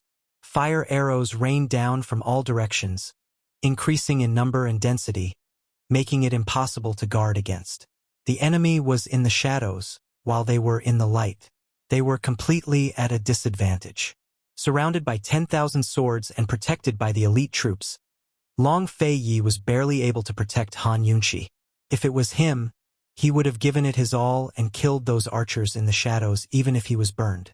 However, Han Yunqi was in his arms, so he definitely wouldn't take the risk. Only the heavens knew how many archers were hidden in the shadows. Only the heavens knew if Chu Tianyin was in the shadows. He had to be on guard against Chu Tianyin's archery. Long Fei Yi, change from defense to offense and kill those archers. Han Yunqi was very decisive. Although she didn't know martial arts, she could see that in such a small place like the underground palace, once the archers completely suppressed them, they could only keep defending until they ran out of energy. Therefore, even if they were seriously injured, they could only choose this path. She had just finished speaking when Long Fei Yi very domineeringly pressed her head against his chest and ordered coldly, "Hide well." Han Yunqi was about to break free when Long Fei Yi pulled out his long whip and opened a path for them to escape into the second secret passage. Han Yunqi was stunned at first, then she was overjoyed. How could she forget that there were still 4 secret passages around them? If she remembered correctly, there were poisonous spiders in the second secret passage. The Chu siblings and Duanmu Bei had all experienced it before, and she had Little Thing's help, so she was naturally safe and sound. Although the fire arrows continued to fly in, it wasn't as narrow as the outside. It was easy to dodge the arrows in the secret passage as long as they kept running forward. The secret passage was very deep. Unless the archers in the shadows chased after them, the accuracy of the fire arrows was very low. Han Yunqi raised her head again and said with a smile, "Your Highness, if it's the Chu family, they definitely wouldn't dare to chase after us." At this time, there were still many fire arrows whizzing past them. Long Fei Yi pressed Han Yunqi's head against his chest again and said in displeasure, "Be careful." Long Fei Yi only let go of Han Yunqi when they had escaped to a very deep place and the fire arrows had disappeared behind them. "Be good and stay here." He wanted to leave after saying this, but that group of archers probably thought that he wanted to escape. When had he ever dodged an enemy's attack? He only wanted to leave Han Yunqi here while he went out to fight. In a hurry, Han Yunqi hurriedly grabbed Long Fei Yi's hand and was about to say something. But he said, "Wait for this prince to come and get you." He hurriedly left after saying this. Han Yunqi didn't know whether to laugh or cry, but she didn't say anything. Very soon, Long Fei returned, followed by a dense swarm of black venomous spiders. Long Fei Yi frowned as he looked at Han Yunqi, undoubtedly wanting her to make a move. Seeing that his never-changing face finally had a different expression, Han Yunqi couldn't help but burst into laughter. "I wanted to remind you just now. Who told you to be anxious?" Long Fei Yi didn't say anything. Han Yunqi took out the still sleeping Lil Thing from her medical pouch and casually tossed it into the swarm of spiders. Before Lil Thing even landed on the ground, the black mass of poisonous spiders fled in all directions in fright. In the blink of an eye, they were all gone. Although Lil Thing wasn't awake yet, it was definitely the pass to the entire poisonous herb storehouse. Once the poisonous spiders scattered, Long Fei Yi was about to leave, but he turned back and called out to her, "Han Yunqi." Actually, Han Yunqi was also anxious. Long Fei Yi hurriedly dealt with the group of archers outside so that they could put out the fire and save Gu. She said seriously, "I'll obediently wait for you to pick me up. Be careful." Unexpectedly, Long Fei Yi said, "This prince wants to kill to his heart's content.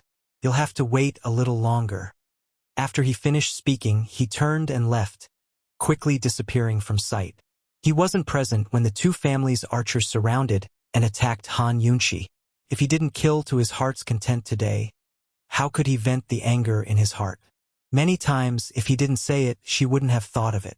Han Yunqi was suspicious, but didn't think too much about it. She walked over to pick up Lil Thing and sat on the spot to wait. However, she quickly became alert. She sensed that there were countless highly toxic poisons approaching. What's going on?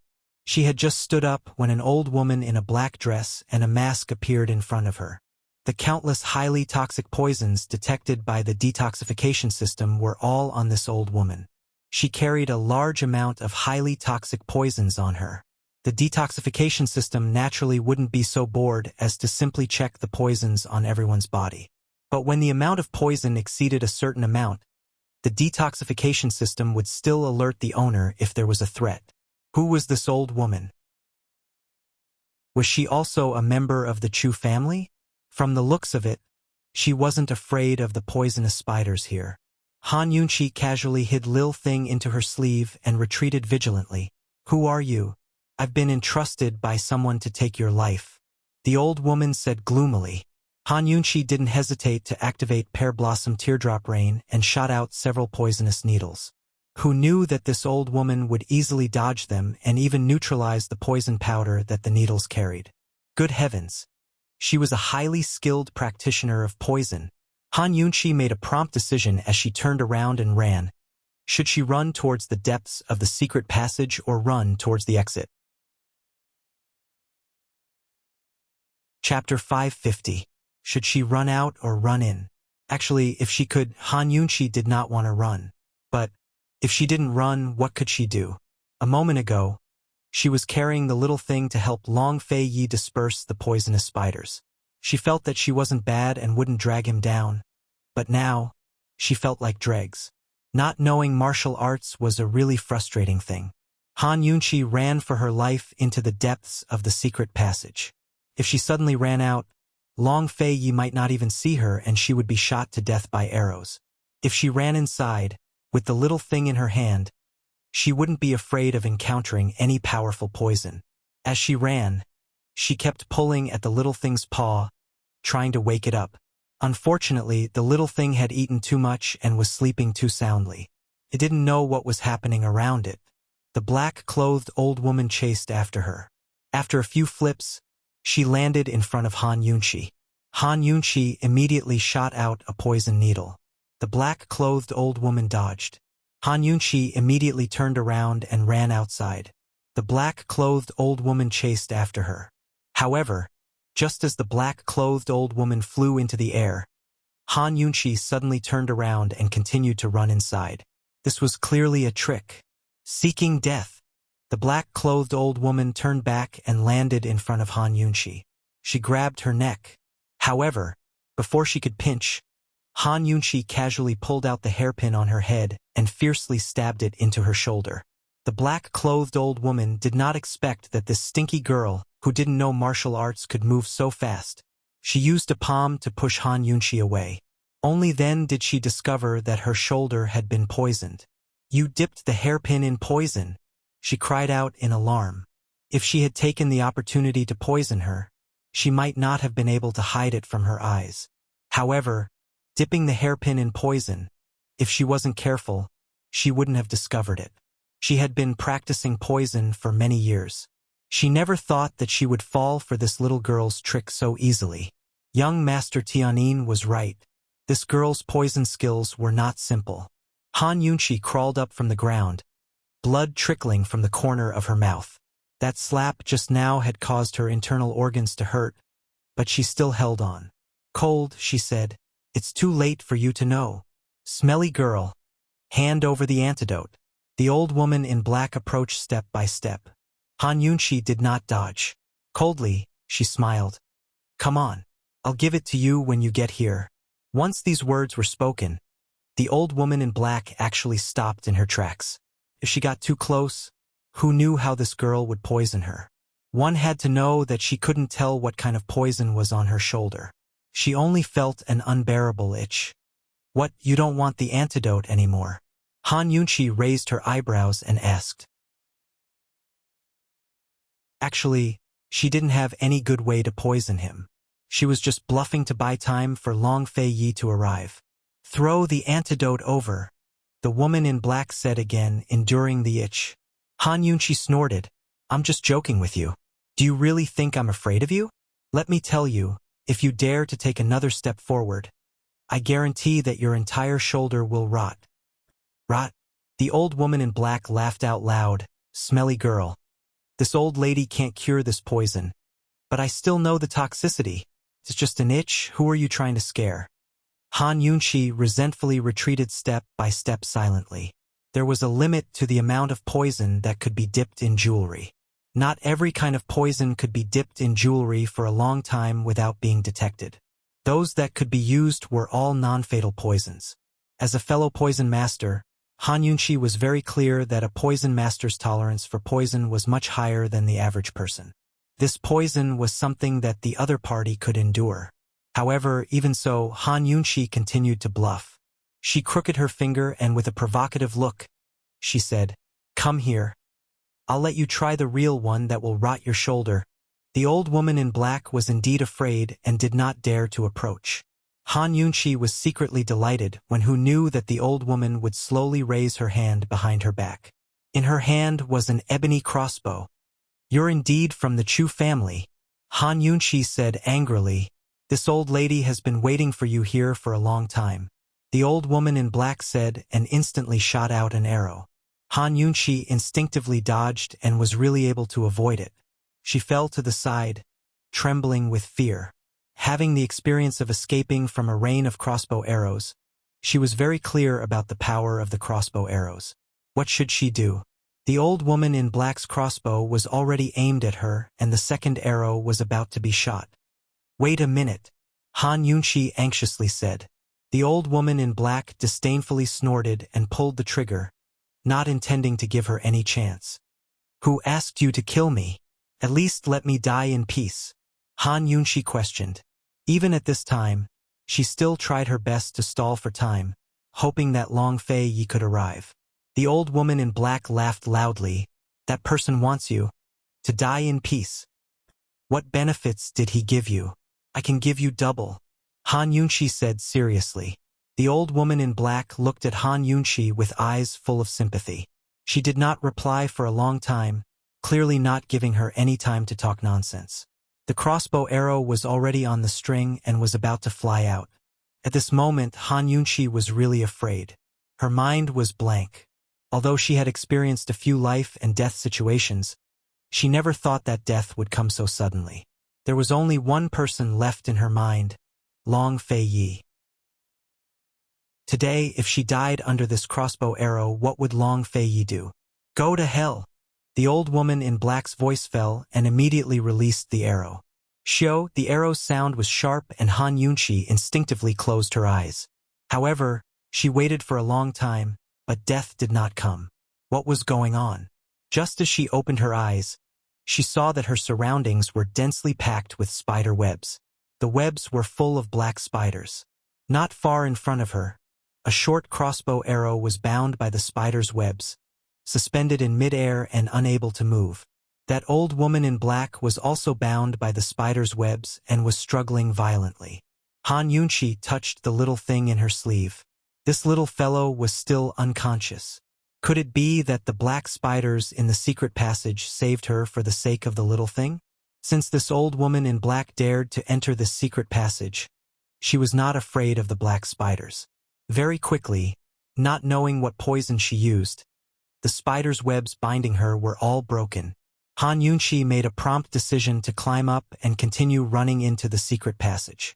She only hoped that this group of black spiders could stop this old woman for a while. The deeper she went into the secret passage, the higher the terrain became. In the end, Han Yunqi was simply climbing a mountain. When she climbed to the top, she actually saw an exit in front of her. Turning back to see that the old woman in black had not chased after her, Han Yunqi was overjoyed. She did not have time to catch her breath and immediately ran out.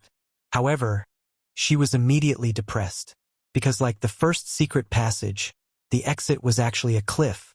Just as Han Yunqi was in despair, she suddenly saw a cliff protruding from the right side of the mountain not far away. On the cliff, there was a faint trace of demonic red goo. Han Yunqi was shocked. Thinking about the distribution of the 5 secret passages in the underground palace, she was very sure that what she saw was the cliff at the end of the first secret passage. If it was not for the high terrain, she might not be able to see it. The distance was still a bit far.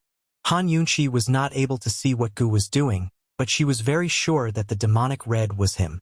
Presumably, this fellow did not notice that there was a cliff above his head. "Gu! Gu! I'm here!" Han Yunqi shouted at the top of her lungs. Unfortunately, her voice was not loud and the cliff wind was very strong.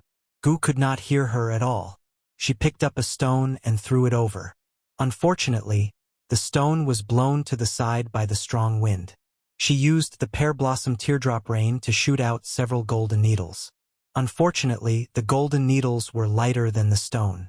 Although she shot them with a lot of strength, they were still blown away by the strong wind in the abyss. Han Yunqi was very anxious. She wished she could just jump down and be done with it. At this time, a crossbow arrow flew out from the secret passage and passed in front of Han Yunqi. It almost hit her. That black-clothed old woman had arrived. Taking 3 steps back was the abyss. Han Yunqi had no way to retreat. The black-clothed old woman did not shoot another arrow. Instead, she walked out of the secret passage step by step. The crossbow in her hand was aimed at Han Yunqi. "Stinky girl, these poisonous spiders are actually protecting you? Where did you come from?" The old woman was very puzzled. She had guarded the underground palace for over a year before she finally understood all the poisonous creatures here. However, she was still unable to control them. Why were these poisonous spiders protecting this girl? Could it be that this girl was related to the poison sect? Guess. Han Yunqi's entire back was soaked with sweat, but her expression was calm. Even if there was only the slightest chance, she had to seize it and stall for time. "Long Fei Yi, if you don't come to pick me up now, you really won't be able to. You want to stall for time?" The black-clothed old woman was very smart. She smiled and pulled the trigger without hesitation. Han Yunqi knew that she was doomed this time. She didn't close her eyes, but opened them wide to watch. If she was destined to leave, then it would be good to take one more look at this world. However, she saw him. She saw that he was in this world. Like an illusion, he suddenly appeared behind the black-clothed old woman. That handsome face she was most familiar with was as cold as ice. Those eyes she loved the most were frighteningly deep. He suddenly raised his sword. Only then did the black-clothed old woman notice. She was about to turn around, but it was too late. His long sword fell, the light of the blade flashing. The old woman's arm holding the crossbow also fell to the ground, splashing blood everywhere. The old woman even forgot to cry out in pain as she gaped at him. His gaze turned even colder. He pulled back his long sword and suddenly shot it up.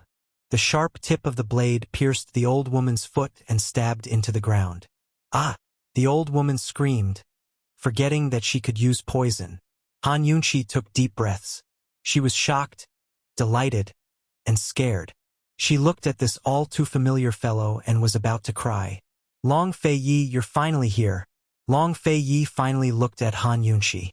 Han Yunqi was about to speak when he suddenly roared, "Han Yunqi, can you be any more stupid? Don't you know you have to run outside?" He killed all the crossbow archers outside and immediately came to find her. But he didn't see her. Instead, he saw a ground full of poisonous spider corpses. He came all the way here and saw the scene just now. This woman almost lost her life under the crossbow arrows. He didn't know if he was more afraid or angry. In short, under his rage, the hand behind his back kept trembling. Han Yunqi was frightened by Long Fei Yi's shout. She stared blankly and didn't move. "Still not coming over." Long Fei Yi shouted at her again. He was clearly shouting at her, but he walked over to her. Who knew that at this time, the black-clothed old woman behind him would suddenly. Chapter 551. Just as Long Fei Yi was walking towards Han Yunqi, the old woman in black suddenly raised her hand. "Be careful, it's poisoned." Han Yunqi immediately pounced over. Her movements were so fast that even Long Fei Yi was shocked. While standing behind Long Fei Yi, she also pushed Long Fei Yi aside. Her strength was so great that it gave Long Fei Yi another shock. In reality, with this woman around, Long Fei Yi had never been afraid of being poisoned. When he saw Han Yunqi's nimble movements, he began to consider another problem. It shouldn't be difficult to teach this woman martial arts.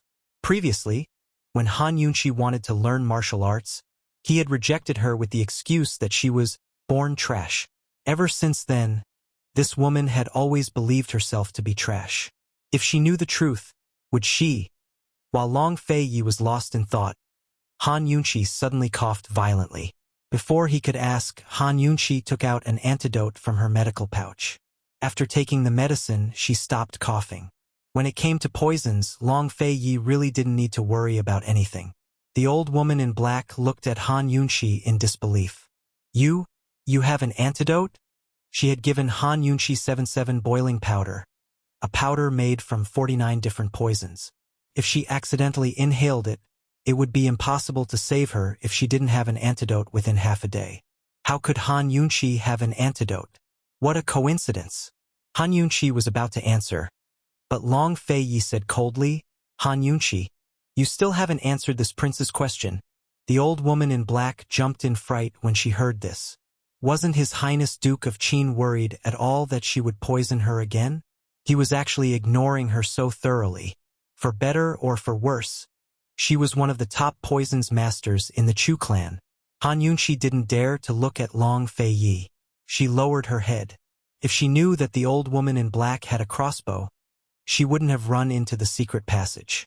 She originally planned to let the old woman in black catch her if she couldn't run away.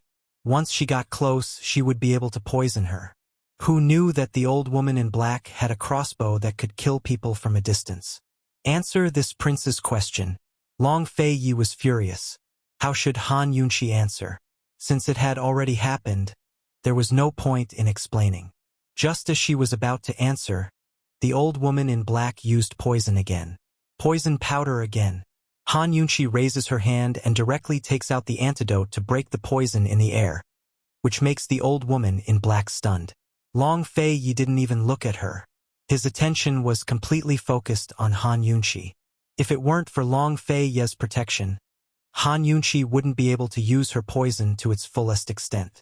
If it weren't for Han Yunqi's assistance, Long Fei Yi's martial arts would be restricted by a poison expert no matter how strong he was. They were simply a perfect match. The old woman in black wasn't willing to give up and used 5 different poisons at once. This time, Han Yunqi was furious. She suddenly turned around to face the poisons. She didn't even bother to take the antidote and directly used the detoxification system to detoxify her. Coldly, she said, you have a total of 32 poisons on you. 15 of them are fatal. The remaining ones aren't weak either. They're all highly toxic. As she spoke, she sternly warned, if you try to poison me again, I promise I'll let you swallow all the poison in your body in one gulp. Daring to poison Long Fei Yi in front of her. She was simply tired of living. She was a bit of a dregs, but in the field of poison, no one could compete with her. The old woman in black was stunned. Seeing that Han Yunqi didn't even detoxify the poison and was completely fine, she finally didn't dare to make any more moves. Taking all 32 poisons at once would result in a very miserable death. It was better for her to be ignored. Han Yunqi spat out a mouthful of turbid air before turning around to face Long Fei Yi. Just a moment ago, she was still mighty and domineering, but now, in front of Long Fei Yi, she immediately wilted. Long Fei Yi's hands behind his back were still trembling. He couldn't imagine what would have happened if he had come a step later. Speak, Long Fei Yi coldly said. Han Yunqi was startled for a moment, but she truthfully replied, I was afraid that running outside would cause me to die faster. You, Long Fei Yi was furious.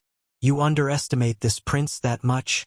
Actually, she was more afraid of dragging him back, distracting him, and injuring him.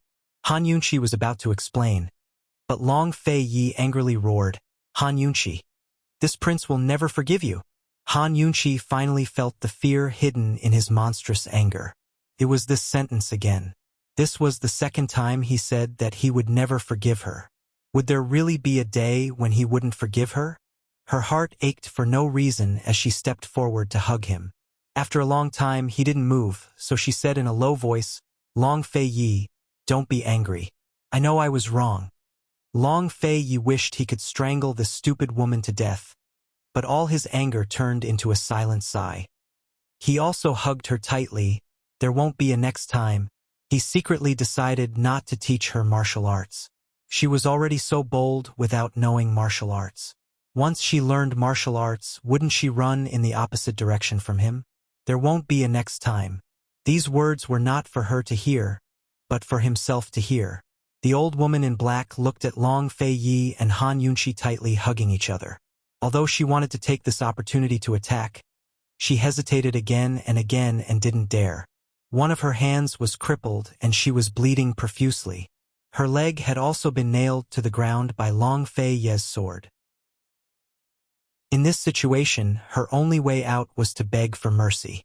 She could only silently wait for Long Fei Yi and Han Yunqi to finish hugging each other. In the end, Long Fei Yi let go of Han Yunqi first. Han Yunqi was actually more afraid than Long Fei Yi, but she was afraid in her heart.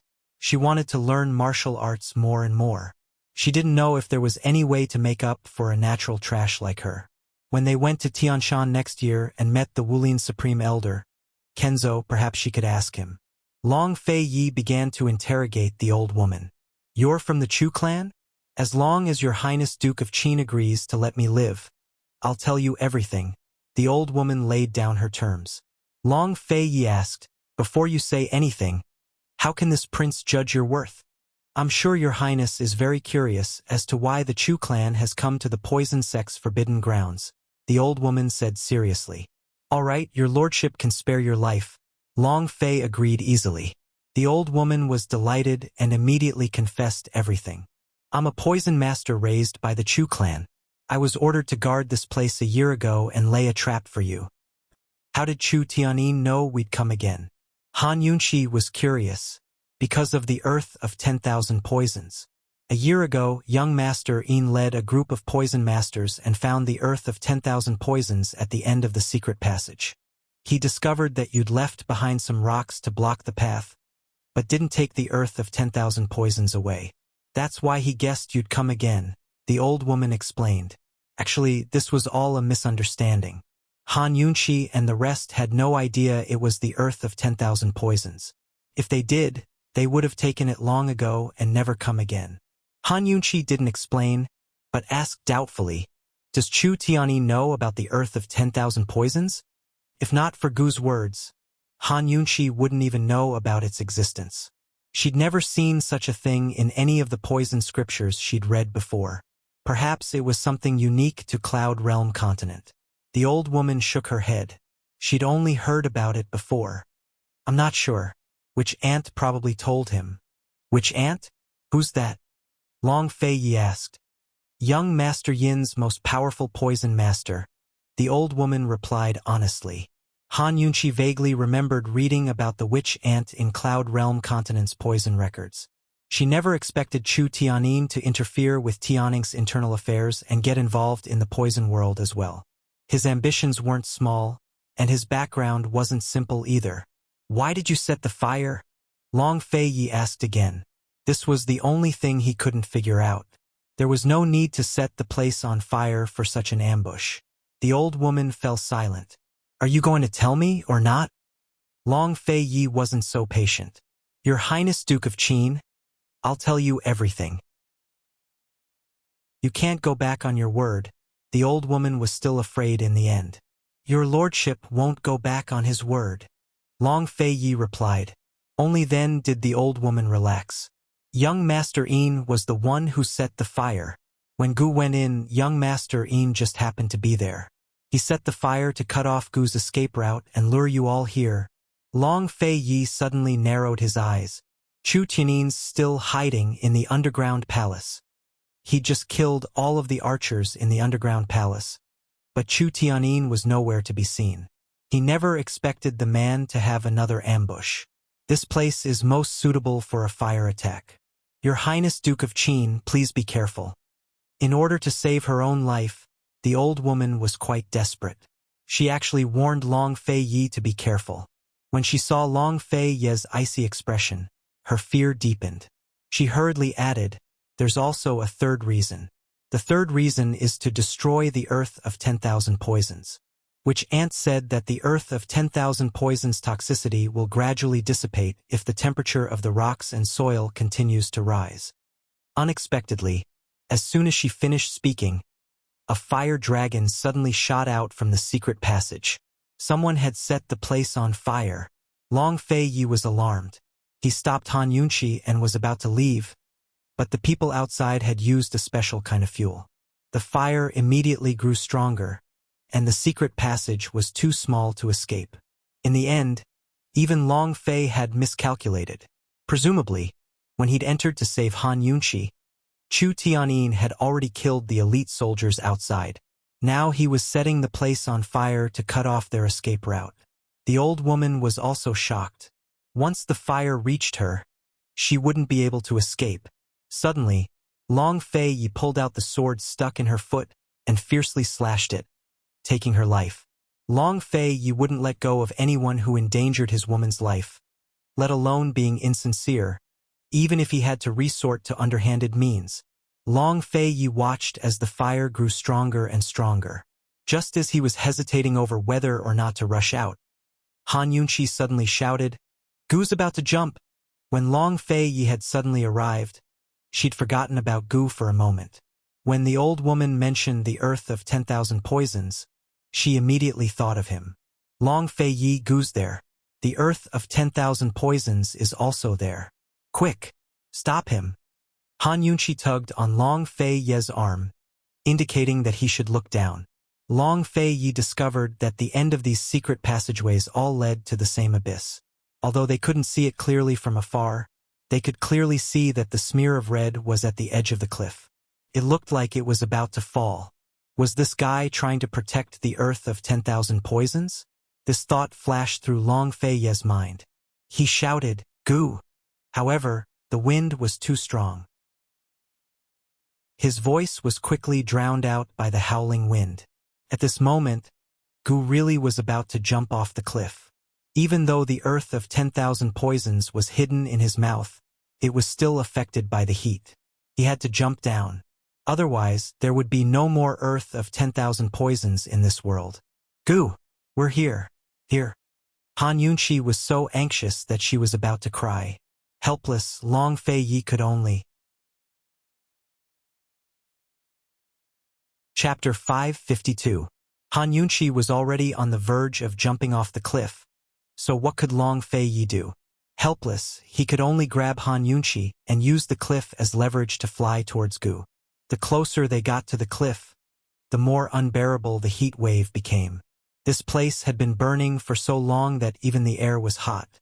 But both of them had overlooked the fact that Han Yunqi had shot out multiple poison needles in succession. As they drew closer, Gu Qishao quickly sensed the movements in the air.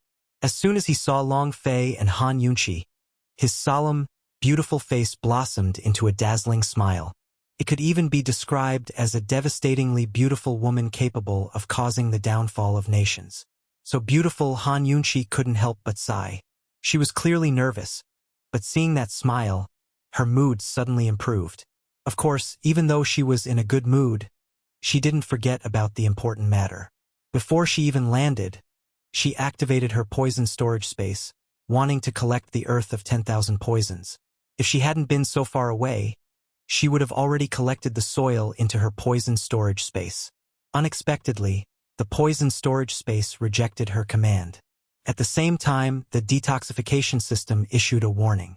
The toxicity of the soil was very weak and was still decreasing. It was already below the minimum threshold. In other words, the toxicity of the soil was negligible.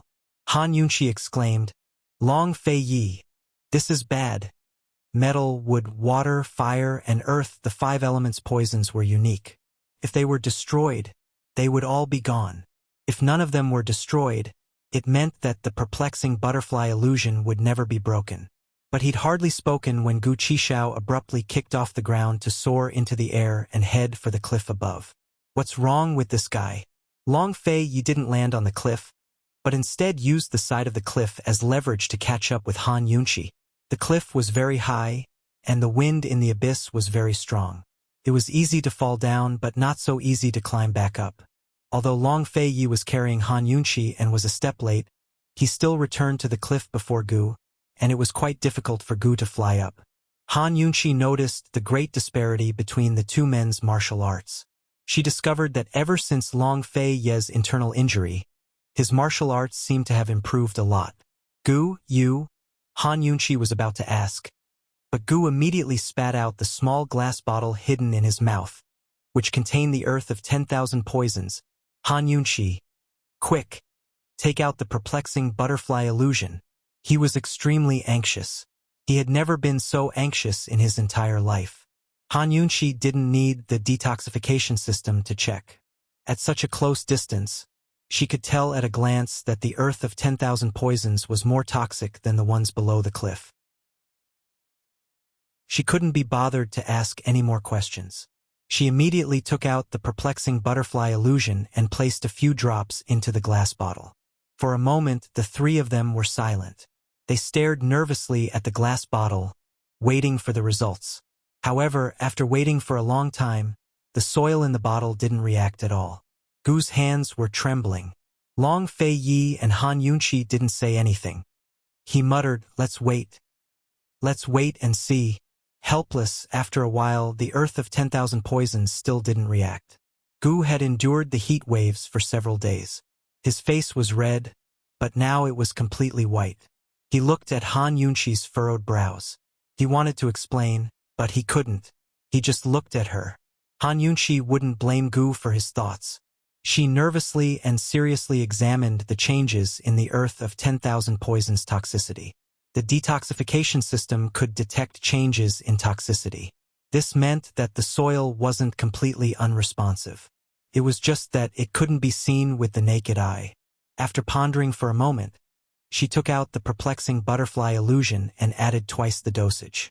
This time, the earth of 10,000 poisons immediately emitted a sizzling sound, as if it was being corroded. In the blink of an eye, the originally granular soil turned into powder. The powder gradually condensed into a small teardrop. Long Fei Yi secretly sighed in relief. Gu was overjoyed. He raised his head to look at Han Yunqi. "Poison girl, it's done." 10 days of torment was the true torment of the heat waves. At least it wasn't in vain. At least he didn't disappoint this girl, and at least he didn't go back on his promise with Long Fei Yi. "It's all thanks to you. You actually put it in your mouth. I can't believe you thought of something like that." Han Yunqi was overjoyed. She carefully put away the fourth poisonous teardrop.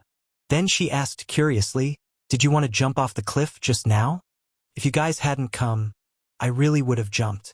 If I hadn't jumped, I wouldn't have been able to keep this thing." Gu chuckled. Han Yunqi rolled her eyes at him. "You're courting death." Long Fei Yi didn't say anything. He knew that Gu was serious. He wasn't courting death. Just as they were talking, the ground suddenly shook. The entire mountain seemed to tremble. What was going on? "Look, it's on fire." Han Yunqi cried out in alarm. They saw that the earth of 10,000 poisons and the poison orchids on the cliff below had spontaneously combusted.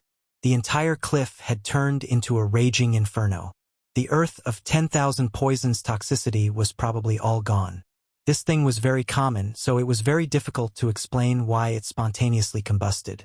Han Yunqi and the other two watched. Who knew that the mountain would suddenly tremble again? This time it wasn't just a single tremor, but a continuous, intense tremor, like an earthquake. Soon, they saw the cliff below collapse like a huge fireball, falling into the abyss. The three of them seemed to realize something at the same time and looked at each other in dismay. Suddenly, the ground under their feet shook. The cliff was also in danger of falling. Long Fei Ye's reaction was the fastest. He tightly held Han Yunqi with one hand and fiercely stabbed the cliff with the sword in his other hand. Almost at the same time, the entire cliff collapsed. The three of them stepped on nothing. Gu's movements were half a beat slower than Long Fei Yi, but he pulled out his dagger in time and stabbed it into the wall, hanging next to Long Fei Yi and Han Yunqi. So close, so close. The two cliffs had collapsed. The secret passage was full of fire. There was no place to stand. Even if he and Long Fei Ye's martial arts were good, there was nothing they could do in the abyss where there was no place to stand. They could only hang on like this. "It seems like the underground palace is going to collapse," Gu said. "Crow's beak." Han Yunqi glared at him. "Actually, She was thinking the same thing. Long Fei Yi suddenly blew a cold whistle, summoning a messenger hawk that landed on his arm. The hawk tore at his sleeve and immediately flew away. Tang Li and Chu Shifeng should be arriving soon. Long Fei Yi only hoped that they could hold on until Tang Li and Chu Shifeng arrived. But as soon as the hawk flew away, Gu's dagger slid down with a crack. Gu grew alarmed. Long Fei Yi and Han Yunqi looked over at the same time and saw Gu's dagger cracking in the Shen stone. A dagger wasn't as long as a sword, so it couldn't bear Gu's weight if it didn't go deep enough.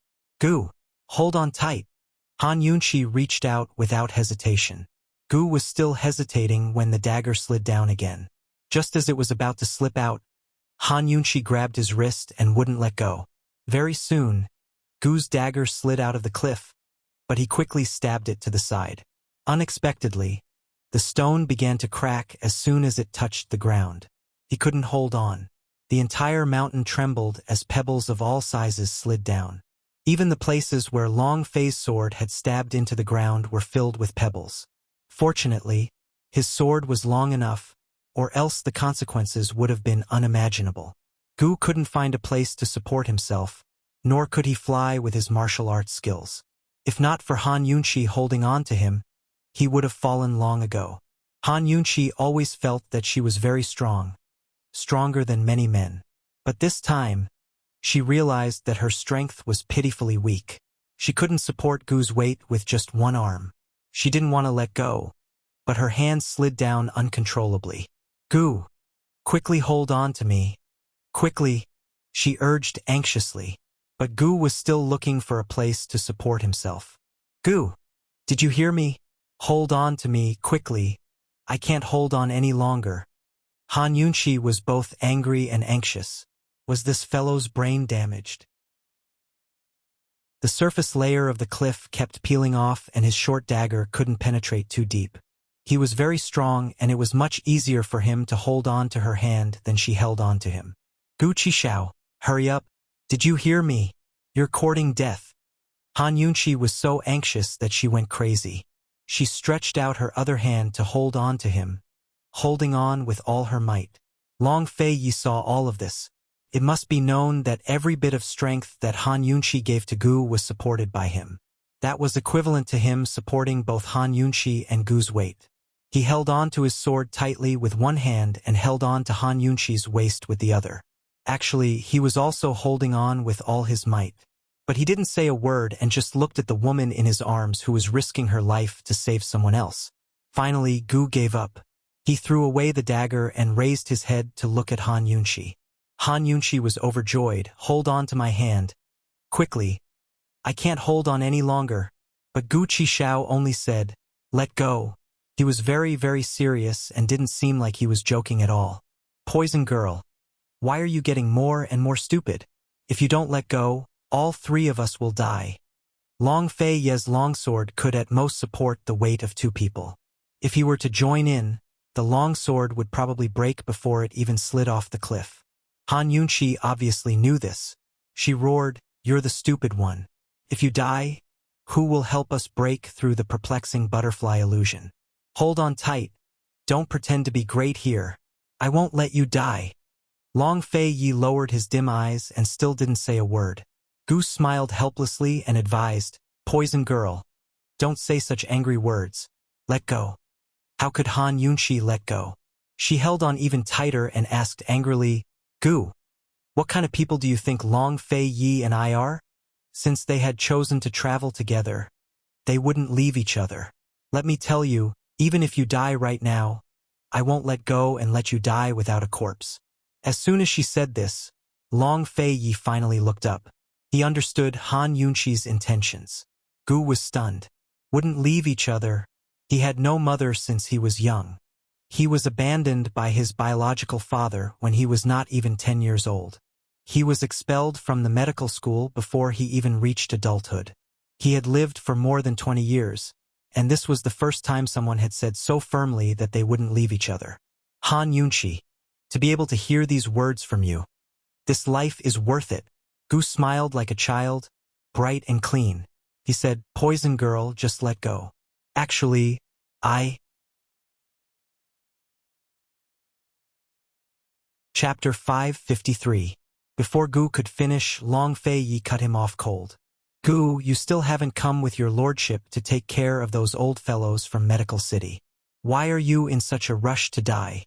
As soon as he finished speaking, he unsheathed his sword and used the momentum to carry Han Yunqi and drag Gu and Long Fei Yi upwards. Once again, he stabbed his sword into a flat cliff face. This flat wall was made of solid stone instead of mud and stone, so it was very sturdy with a single stab. Seeing this, Gu Qishao rejoiced and stabbed his dagger in as well. This time he'd found a solid point to support himself. Han Yunqi exhaled in relief and let go of him. She looked back at Long Fei Yi and murmured, "You've worked hard." Long Fei Yi's expression was cold. He didn't reply, but lowered his head until his chin was pressed against her forehead. What kind of response was this? Perhaps only Long Fei Yi understood. In any case, Han Yunqi was surrounded by his unique scent and felt her heart warm. The entire mountain was still shaking as if the mountain gods were angry. Rocks and gravel tumbled down from above into the bottomless abyss. Han Yunqi and Long Fei Yi were only safe for now.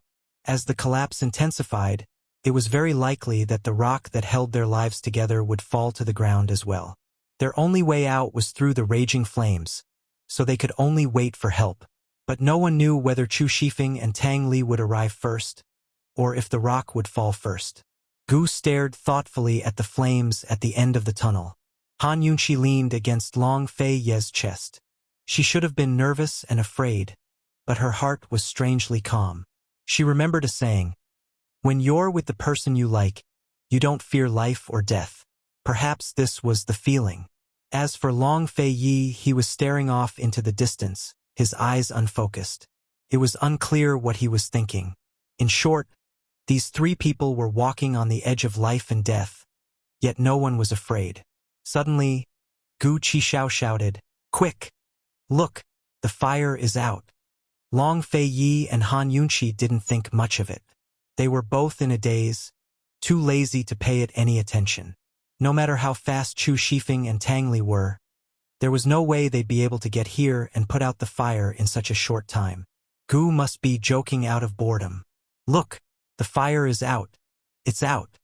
Gu was so agitated that he reached out to grab Han Yunqi's sleeve. Just now, they had been holding hands for a Long Fei Yi, but he didn't say anything. Now that he pulled her hand down, he said coldly, "Let go." As soon as he said that, Han Yunqi suddenly exclaimed, "The fire is out. It's really gone." Long Fei Yi looked towards the secret passageway and saw that the raging fire was really gone. "What's going on?" "Gu, go take a look." "I'll go take a look." Long Fei Yi and Gu spoke at the same time.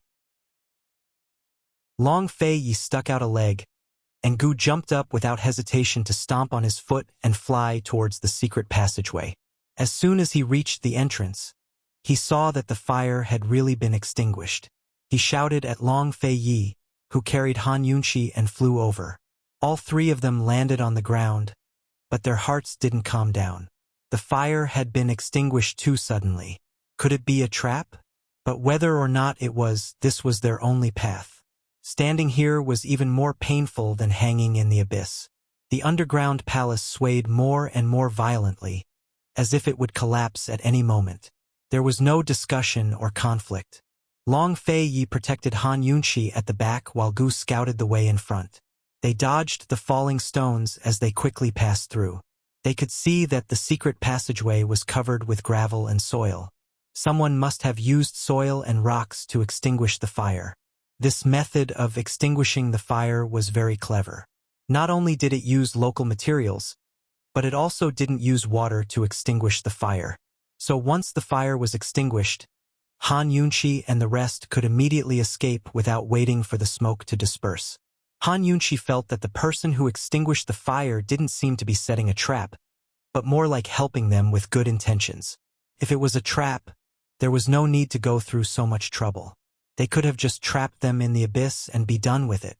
Of course, in an emergency situation, Han Yunqi didn't have time to think too much. The more they escaped, the more they realized that the underground palace was collapsing. When they were about to reach the exit of the secret passageway, half of the passageway had collapsed.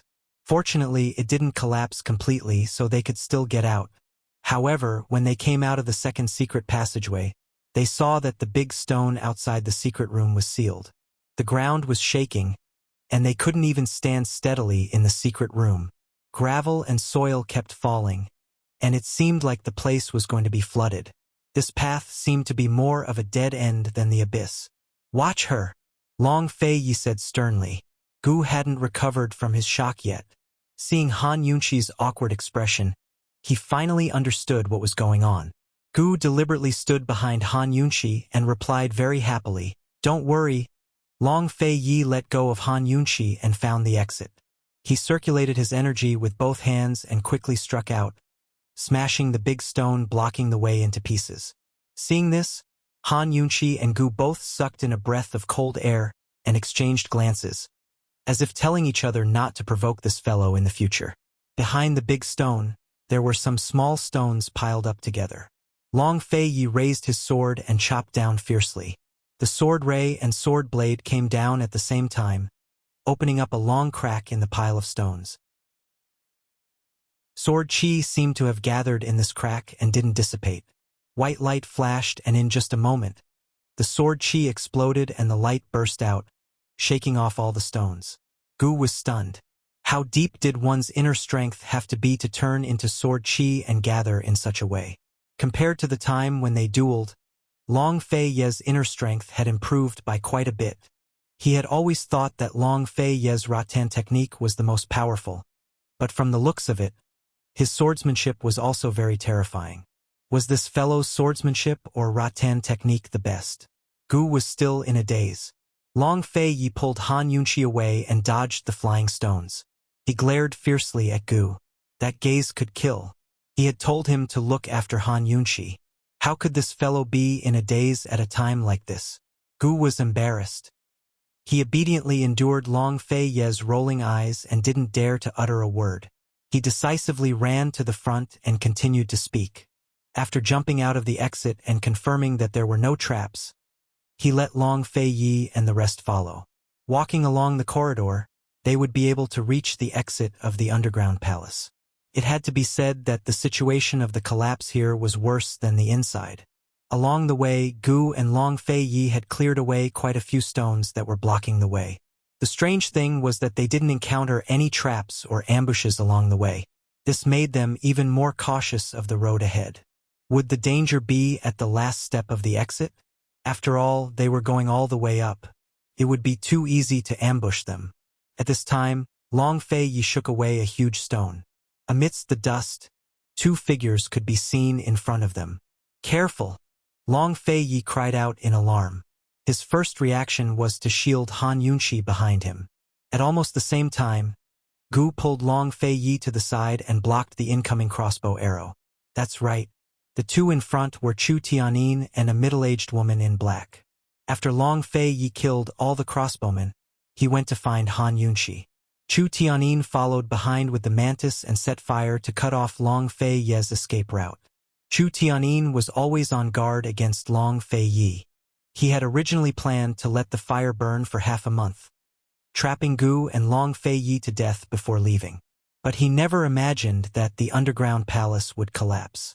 He could only run. Unfortunately, he was blocked by a huge stone. He couldn't get out no matter how much effort he put in. He never imagined that Long Fei Yi and the others would be able to escape. The crossbow arrow hit Gu's shoulder. Chu Tianin didn't show any mercy and immediately fired a second arrow. He personally shot. The power and accuracy of the crossbow arrow was 10 times that of the previous crossbow experts. The second arrow was still aimed at Han Yunqi. He didn't take Gu seriously. His ultimate target was Long Fei Yi. To hurt Long Fei Yi, he naturally had to target his weak spot, Han Yunqi. Long Fei Yi naturally saw through Chu Tianin's intentions. His eyes were terrifyingly cold. It was good that he ran into Chu Tianin. He could settle old scores and new grudges together. He narrowed his eyes at the crossbow bolt flying towards Han Yunqi. Just as it was about to reach his eyes, he caught it with unerring accuracy and shot it out with his bare hands. Like a clap of thunder, It shot towards Chu Tianyin. Chu Tianyin hurriedly tilted his head. He had almost been injured. Shock flashed through his eyes.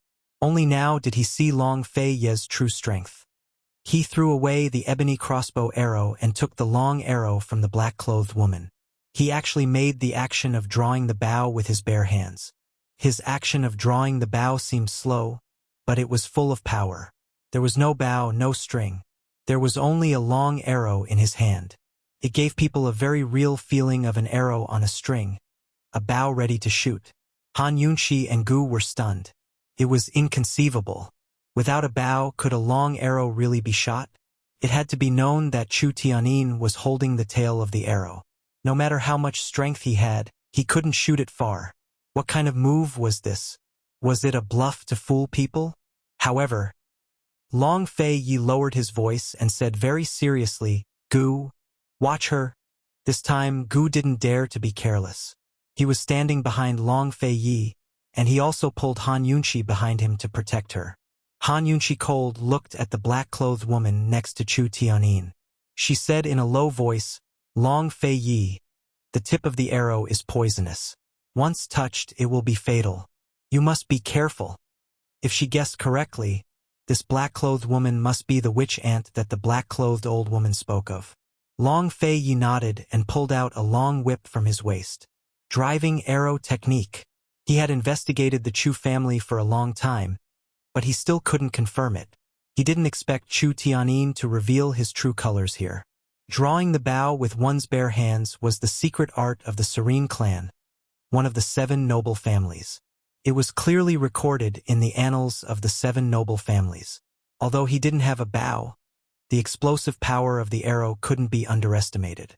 Since Chu Tianyin had used his family's special skill, he must have been prepared to silence them. He wanted to see who would be silenced in the end. Suddenly, there was a sharp sound.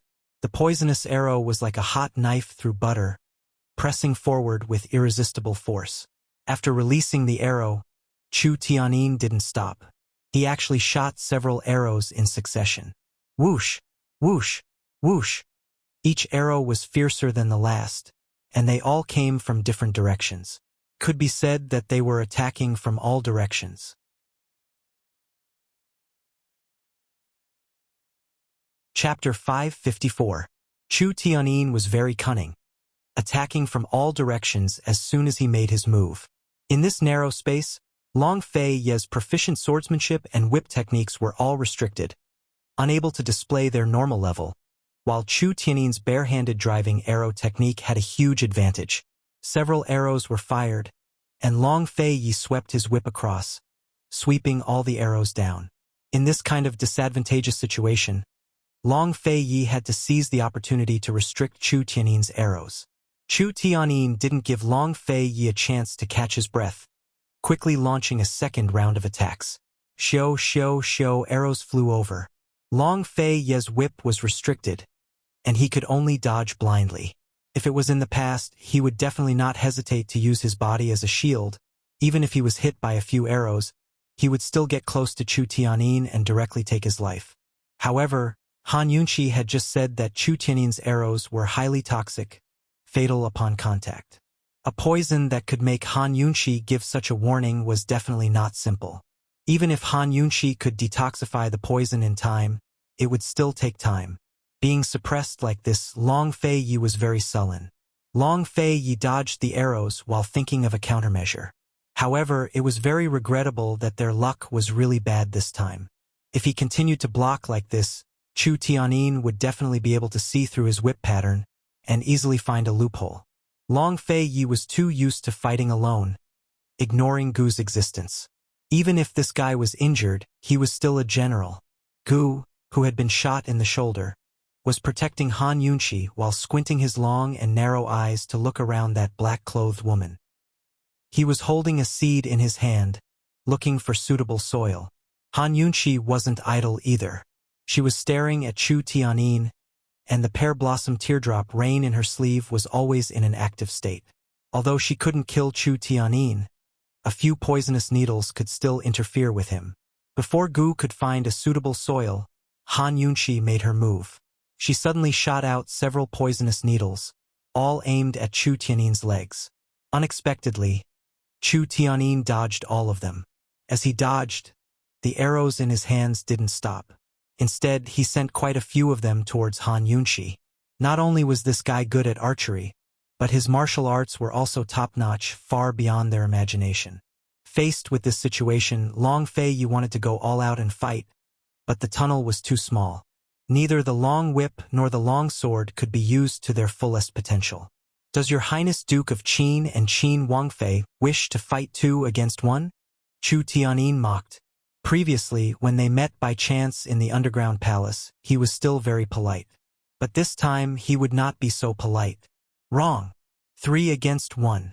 Gu replied arrogantly. He casually tossed a tiny seed at Chu Tiannin. Since he couldn't find a suitable soil, then he would use Chu Tiannin's flesh as the soil.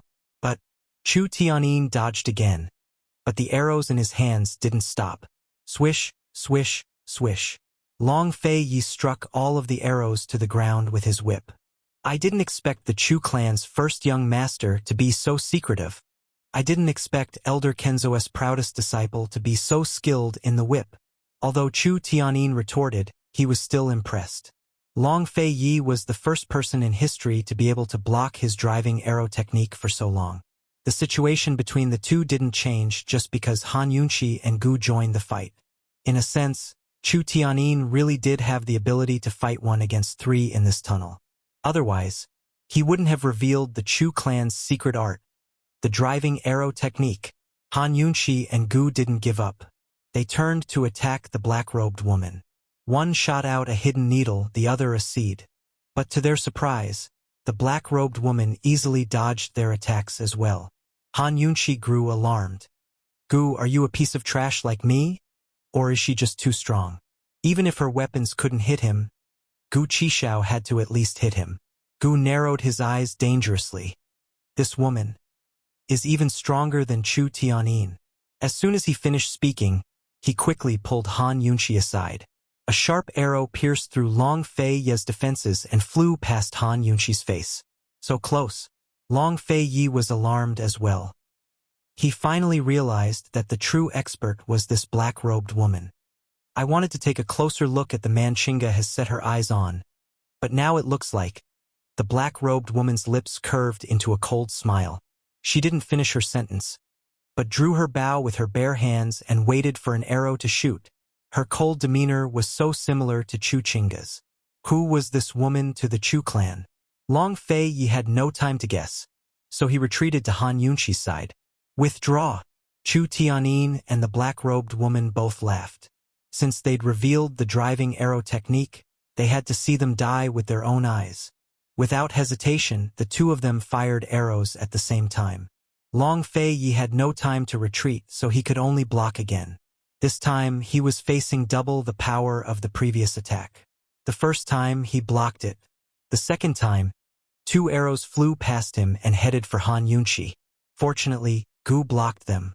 The third time, the arrows brushed past Long Fei's face. Although they didn't hit him, they were grazed by the sharp air. It had to be said that this was the most sullen Long Fei had ever felt in his life. "You guys leave first," he said sternly. "Impossible. You're thinking too much." Han Yunqi and Gu were both dissatisfied. At this moment, there was a sudden rumble behind Chu Tiannin and the black-robed woman's backs. The boulders in their way crumbled apart, filling the air with dust as Tang Li and Chu Shifeng's figures grew clearer and clearer. Reinforcements had arrived. Tang Li and Chu Shifeng had rushed here as soon as they received the letter. Tang Li had used all sorts of explosive weapons to break apart the boulders, but he never expected to run into such a scene. Everyone was stunned, but only for a second.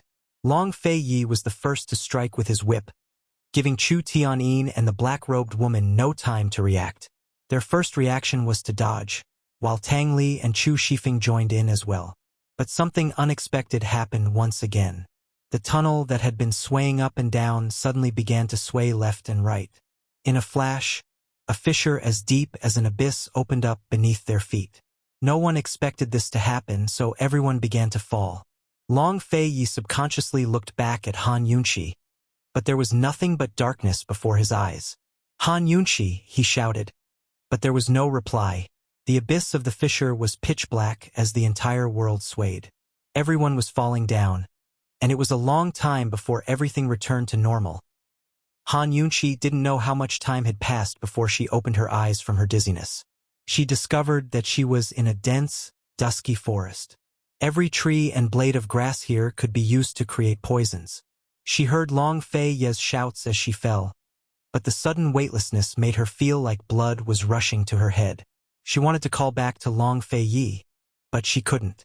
After that, she lost consciousness. What was this place? She didn't fall to her death? Han Yunqi scrambled to her feet to check herself, but found that she wasn't injured at all. She should have rejoiced, but now her heart was filled with fear. What had happened? Who had saved her? Who had put out the fire in the secret passage? Where were Long Fei Yi and the others? Han Yunqi couldn't help but shiver when she saw that there was no one around. She quickly walked in the direction of the light. She didn't notice that a white figure was following her from behind. Soon, Han Yunqi saw a large circular altar surrounded by a dense forest. Green vines crawled all over the stone stele, solemn and mysterious. Could this be the Poison Sect's old altar? The Poison Sect and the Medical Academy both had a long history.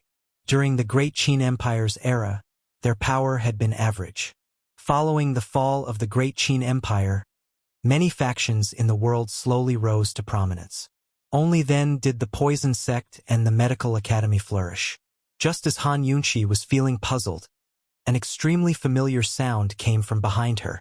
Whoosh! It was the sound of an arrow piercing through the air. Alarmed, Han Yunqi turned back just in time to see a whip lashing out to knock the arrow aside. Long Fei Yi flew over from the side and pulled Han Yunqi behind him to protect her. At the same time, Gu, Chu Shifeng, and Tang Li all flew out of the forest to land by their side. They'd fallen through the darkness and arrived in this forest without anyone noticing. They were all together, but Han Yunqi was nowhere to be seen.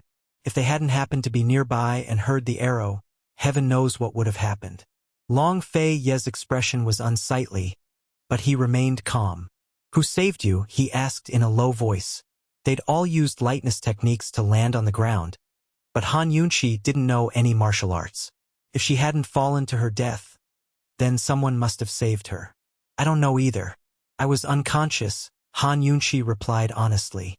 "Was it the guy who put out the fire?" Gu asked doubtfully. While they were talking, several sharp arrows shot out from the dense forest. They were aggressive and overbearing. "You're seeking death." Long Fei Yi put away his whip and unsheathed his sword before leaping out. After being suppressed in the tunnels for so long, he could finally fight to his heart's content. The Nether Clan's Chu clan. Humph. Old grudges and new enmities. National enmity and personal grudges. I'll settle them all today. His figure was like an arrow released from a bow as he met the arrow's head-on. His sword swept out with clang, clang, clang, clang, knocking the arrows to the ground as he pressed closer and closer to the forest. Finally, Chu Tianyin couldn't take it anymore and flew out of the forest.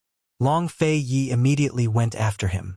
Chu Tianyin's eyes flashed with astonishment before he took out a bunch of arrows and shot them all at once. The arrows whistled through the air like an umbrella. Long Fei Yi finally stopped and swept them away with all his might. Chu Tianyin used all his strength to take out another bunch of arrows. The two of them fought in midair, but unlike in the tunnels, Long Fei Yi clearly had the upper hand this time. He met the arrows head-on and rapidly closed in on Chu Tianyin. At first, Chu Tianyin was slowly backing away, but Long Fei Yi forced him into a corner and forced him to retreat. Amidst the rain of arrows and the clanging of metal, Long Fei Yi was clearly faster than Chu Tianyin. As soon as the two of them drew closer, Chu Tianyin's arrows would lose their advantage, while Long Fei Ye's sword would gain the upper hand. Han Yunqi and the rest watched on with trepidation as they cheered Long Fei Yi in their hearts. Suddenly, a black shadow flew out from the forest behind Chu Tianyin. It was none other than the black-robed woman. As soon as she appeared, she started shooting arrows at Long Fei Yi. Seeing this, Tang Li and Chu Shifeng both flew out to help. Gu's lips curved up into a cold smile as he silently shot out a seed. Tang Li and Chu Shifeng teamed up to deal with the black-robed woman. Chu Shifeng's sword skills and Tang Li's hidden weapons soon made it impossible for the woman to deal with Chu Tianyin. She could only focus on the two of them. "You're all men, but you're bullying me with numbers and even using hidden weapons. Despicable," the black-robed woman cursed. Chapter 555. The black-robed woman didn't think much of Chu Shifeng, but Tang Li's weapons gave her a headache. It was impossible to defend against Tang Li's weapons, or else she would have gone to help Chu Tianyin long ago. "So what if I bully an old woman like you?" Tang Li had never been gentlemanly when he spoke. As he spoke, he threw out two more strange weapons. The black-robed woman dodged one, but not the other. Her shoulder was hit by a dart. Still, she withstood it and backed away.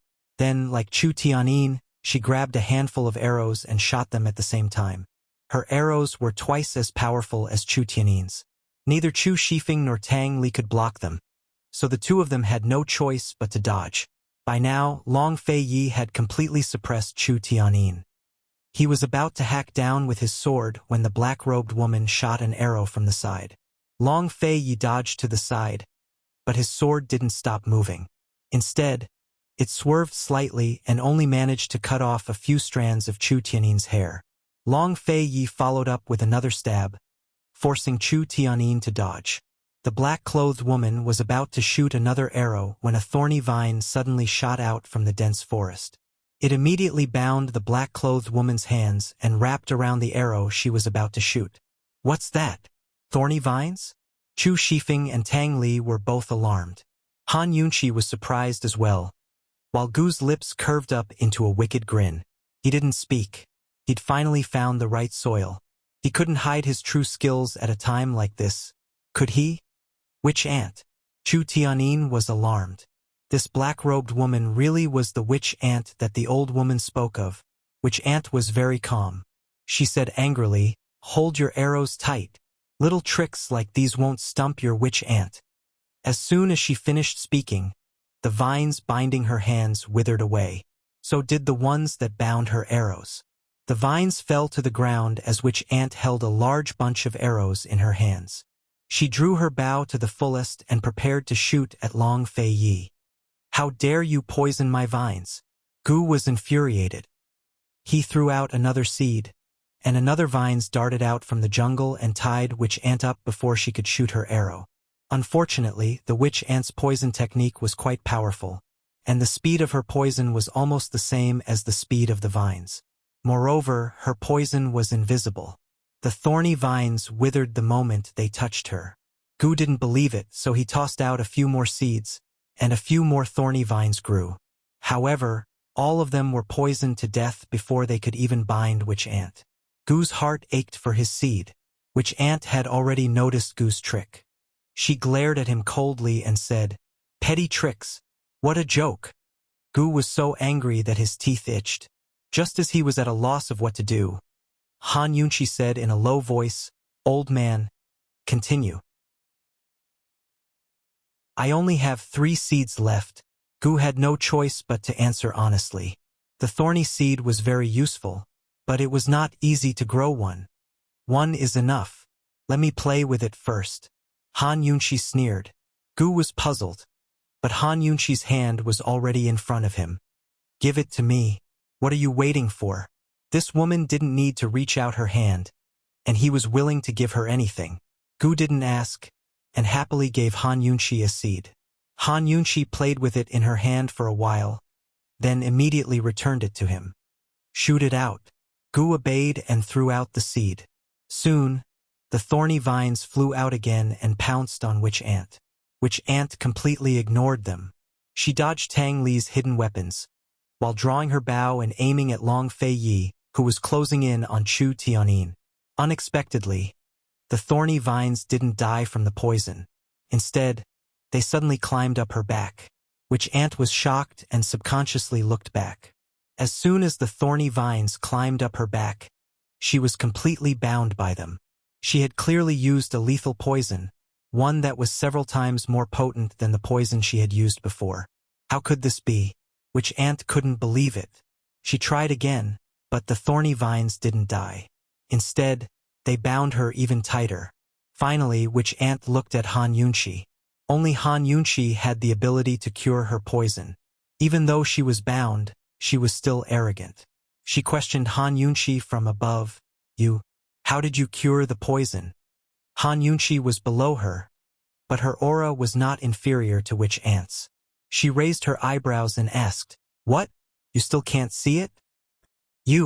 Witch Ant was angry.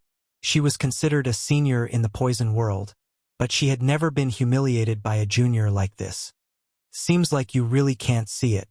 How can you still be in the world with such poor eyesight? Han Yunqi could anger someone to death at any moment. Witch Ant was so angry that her face turned green. However, she still couldn't believe it. How could Han Yunqi create an antidote in the blink of an eye? Moreover, the poison was colorless and odorless. Han Yunqi hadn't even touched the thorny vines before. How could she tell what poison it was? Witch Ant tried again, but the thorny vines didn't react at all. She was scared out of her wits, but she refused to admit it. She actually used 10 different poisons in succession, but the thorny vines didn't budge at all. They firmly bound her, as if they were impervious to all poisons. She was safe and sound. Impossible! She shouted angrily. In a fit of anger, she used all the poisons she had on her.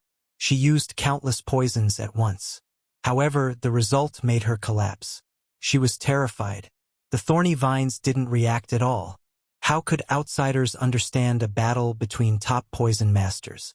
Other than herself, only Han Yunqi knew how many poisons Witch Ant had used in such a short period of time.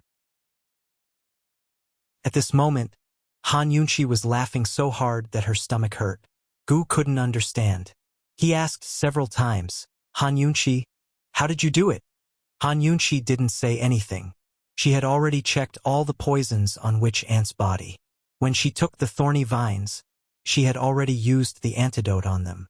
Therefore, no matter how Witch Ant poisoned them, as long as they were on her, there wouldn't be any results.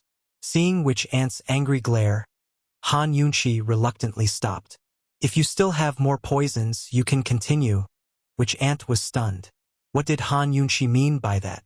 Did she know that she had used all the poisons on her body? Witch Ant didn't dare to make a sound. However, she continued to use the poisons. If she didn't use them, she wouldn't be able to win the thorny vines. "Auntie, you should save some of your poisons. Those are all highly toxic. It's a pity to waste them," Han Yunqi said with a smile. Witch Ant reacted as if her little secret had been exposed. Her shame turned to anger. "Damned girl, if you have the skills, put me down. Let's have a fair competition. I wasn't the one who trapped you. I really don't have the skills to put you down," Han Yunqi replied honestly. Witch Ant was so angry that she almost spat up blood. At this moment, Chu Tianyin suddenly flew over and slammed into Witch Ant before being sent flying. It was obvious that Chu Tianyin had been kicked over. Once Witch Ant was restrained, Chu Tianyin had lost his helper. How could Long Fei Yi not kick him? Chu Tianyin was immediately suppressed and could only dodge and retreat. In the end, Long Fei Yi caught up and sent him flying with a kick. By now, Tang Li and Chu Shifeng had both retreated. Gu didn't move either. They all knew that the Duke of Qin had wanted to teach Chu Tianyin a lesson for a long time, so of course they'd let him enjoy himself to the fullest. Chu Tianyin hovered by Witch Ant's side, a trickle of blood at the corner of his mouth. Witch Ant's driving arrow arts were stronger than his, but she couldn't help him even if she wanted to. Her heart ached at the sight of him. Chu Tianyin wasn't the type to admit defeat easily, either. He wiped away the blood at his mouth and took out another volley of arrows, aiming them at Long Fei Yi. Long Fei Yi didn't stop him, but watched coldly as he waited for him to shoot. His cold, arrogant gaze scorned Chu Tianyin down to his bones. Chu Tianyu wasn't willing to give up. He gritted his teeth and gathered all his strength, causing the volley of arrows in his hands to vibrate and tremble from the force. "Long Fei Yi, go die!" Chu Tianyin finally let go. Every arrow was filled with power and seemed to have a life of its own as they whizzed towards Long Fei Yi. But Long Fei didn't move. Instead, the sword in his hand moved with clanging sounds. Just as the dozens of arrows were about to reach him, Long Fei suddenly raised his sword. Sword chi shot out like a rainbow as it sliced down diagonally, cleaving through all of the arrows with a single stroke. At the same time, Long Fei flew forward and viciously kicked Chu Tianyin in the chest, sending him flying once again. Before Chu Tianyin could even hit the ground, Long Fei Yi's figure flashed in front of him again. Chu Tianyin didn't understand. This guy could have kicked him to the ground with a single kick. Long Fei Yi, what's the meaning of this? This meaning, Long Fei Yi said as he kicked Chu Tianyin again. This time, Chu Tianyin spat out a mouthful of blood and fell heavily to the ground. Only now did he realize that Long Fei Yi was tormenting him on purpose. Unfortunately, it was too late. He was so badly injured that he couldn't even get up. Long Fei Yi was a very straightforward person. Usually, a single kick was enough to make someone unable to get up. Gu, who was present, could attest to this. He kicked Chu Tianyin 3 times in a row, wanting to slowly settle accounts with him. He picked up the arrow on the ground and walked over step by step with an expressionless face. Chu Tianyin stared at Long Fei Yi, unable to speak. Which Ant angrily said, "Duke of Qin, the winner takes all. If you want to kill him, do as you please. Be straightforward." Even an idiot could see that Long Fei Yi wasn't going to be straightforward. Which Ant's words were nonsense. Long Fei Yi obviously wouldn't pay her any attention.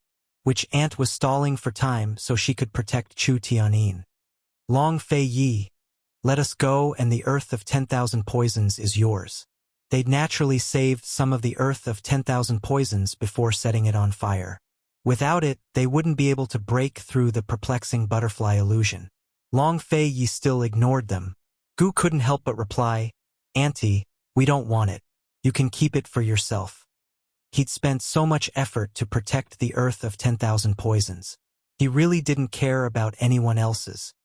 You came to the Poison Sect's underground palace for the perplexing butterfly illusion as well. Let us go and I can tell you where it is, which Ant said. Everyone present besides Long Fei Yi laughed, though they were all laughing in their hearts. By now, Long Fei had already walked in front of Chu Tianyin. Suddenly, which Ant's body erupted with a burst of powerful internal energy that shattered the vines. Next, she shot multiple arrows at Long Fei with lightning speed. Long Fei was caught off guard and dodged to the side, giving Witch Ant the chance to grab Chu Tianyin and flee. In a flash, Gu, Tang Li, and Chu Shifeng all rushed forward to block her path while Long Fei Yi cut them off from behind. Just as the battle was about to break out, a series of restless noises rose from the forest around them. Soon, a large swarm of bats flew out of the dense forest and surrounded the altar, covering the sky and covering the sun. Everyone was stunned by the sudden turn of events and grew tense. These bats were much larger than normal, so they were no ordinary creatures. Which Ant clutched Chu Tianyin tightly and said coldly, "Long Fei Yi, these are poison vampiric bats. They're very dangerous. If we want to live, we have to work together." But Han Yunqi only snorted disdainfully. "No need."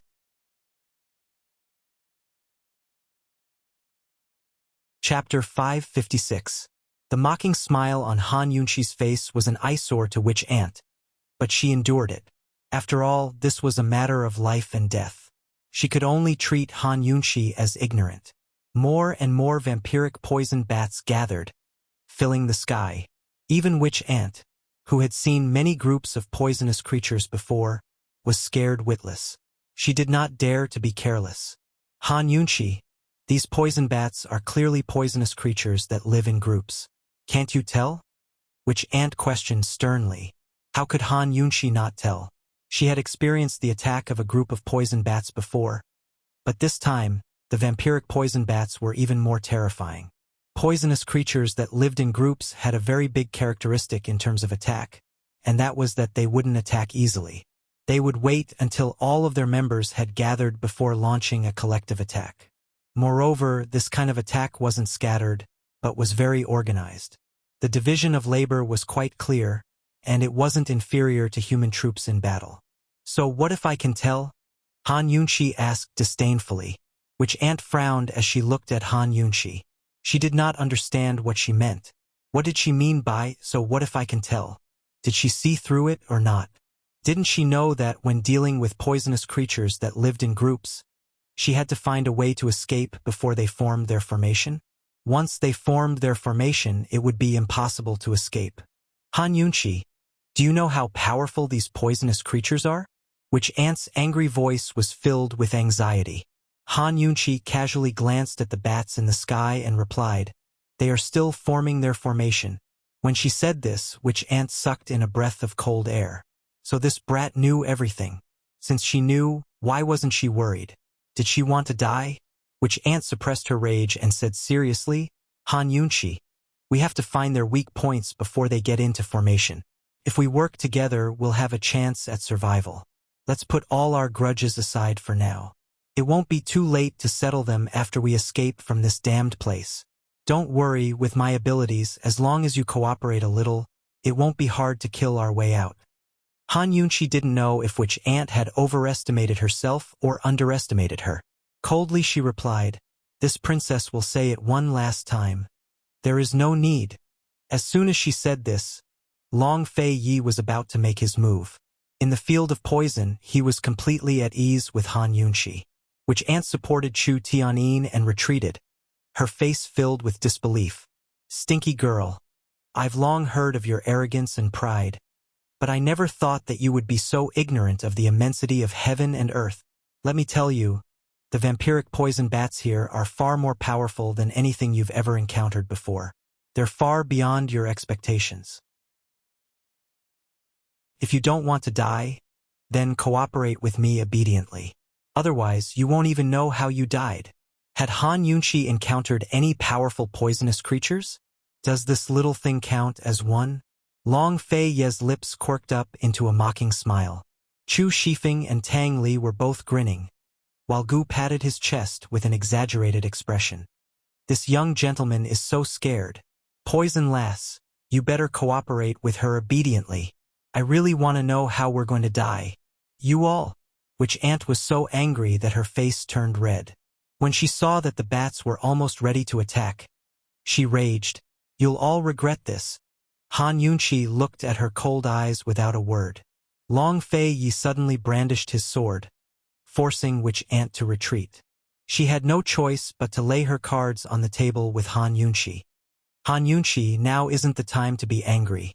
I'll tell you the truth. It's impossible for me to deal with these bats with my skills, much less you. We have to work together or it'll be too late. Think it over." As she spoke, Long Fei Ye's sword pressed against her neck. Witch Ant's martial art skills were good, but she was no match for Long Fei Yi with the unconscious Chu Tianyin in tow. Gu rushed forward to grab Witch Ant while Chu Shifeng took Chu Tianyin. Meanwhile, the sky above the sacrificial altar seemed to be covered by a black cloth. The vampiric poison bats had already formed up and were about to attack. Witch Ant's face turned ashen at the sight. She was so anxious that she almost shouted, "Han Yunshi, that's enough. Your arrogance and conceit will only bring harm to everyone. Let me go right now, I still have a way. Hurry up. Do you hear me?" Han Yunshi stared at her without moving, her eyes filled with sympathy. At this very moment, all the bats in the sky became restless and began to boil. Witch Ant grew more and more terrified until she was about to lose her mind. "Han Yunshi, they're about to attack. Do you want to die? Just take it that I'm begging you. Let's work together. You just need to cover me. I'll definitely find the Bat King." Han Yunshi stood in front of her, unmoving. At this moment, the bats above them were the first to attack. Dozens of them formed into an arrow-shaped formation before swooping down from all directions. "It's too late. It's too late." Witch Ant was stunned. She didn't want to die, much less die a miserable death. She struggled violently, but who knew that Gu would let go of her in an instant? She didn't have time to think and immediately drew her bow. But just as she was about to release the arrow, The originally aggressive and highly organized vampiric poison bats seemed to have been frightened by something and suddenly dispersed. Each and every one of them fled in all directions in a panic, and in just a short while, they had all disappeared without a trace. Witch Ant was stunned as she stared in disbelief for a long time, unable to believe her own eyes. What's going on? She seemed to have thought of something as she suddenly turned her head to look at Han Yunqi. You? She wanted to ask Han Yunqi what she had done, but she couldn't bring herself to ask. She couldn't believe that it was Han Yunqi who had dispersed the vampiric poison bats. But other than Han Yunqi, who else could it be? Once the vampiric poison bats had identified their target, there was no way that they would disperse, not to mention escape. Han Yunqi hadn't done anything other than cradling the unconscious little thing in her arms and gently stroking it. Witch Ant naturally saw the little squirrel in Han Yunqi's hands, but she didn't take it to heart. She would never have guessed that this little plaything was the poison sect's most precious poison beast. She stared blankly for a long time before muttering, "Han Yunqi, is it really you?" Han Yunqi didn't answer or explain, only arching a brow at her with a faint smile. Witch Ant recalled what she had just said and how Gu and the others had mocked her. She couldn't help but blush. This was the first time in her life that she'd been humiliated to the point of blushing. For the first time, she realized that she was the one who was truly ignorant and conceited. She had been on guard against the poison creatures, but Han Yunqi had easily dealt with them. She didn't even know how Han Yunqi had done it. Witch Ant only felt that her decades of painstaking study of poison had been for nothing. She had actually lost to a damned brat like Han Yunqi. How humiliating! Although she was too embarrassed to ask, Witch Ant still wanted to know. Han Yunqi, how did you disperse the bats? And how did you deal with the poison in the vines just then? Tell me. Gu wanted to know as well, so he immediately pricked up his ears. She really did speak. You wouldn't understand even if I told you. You're Chu Chinga's relative, right? No wonder you're as ignorant and conceited as her. You! Witch Ant was both embarrassed and angry. Her fingernails dug into her palms as she raised a hand to slap her. But she didn't get a chance, because Long Fei Yi had already grabbed her hand and twisted it viciously, breaking it in two. His voice was cold. Your lordship isn't planning to kill you yet. If you're seeking death, your lordship will make you wish you were dead. Witch Ant was in so much pain that she couldn't speak. Her hand hung by her side, but she didn't dare to move her other hand. Even if she still had the strength to use poisons, she didn't have the heart to do so. She had already used all of her poisons on the vines, so using them again would only make her a laughingstock. Han Yunqi, that damned brat. She's so scary.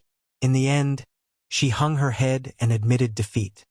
Witch Ant, I'll have to trouble you to go back and tell Chu Chinga that with that brain of hers. She's not worthy of liking my husband, Han Yunqi suddenly said coldly. Her tone was domineering, her eyes cold and arrogant like a queen.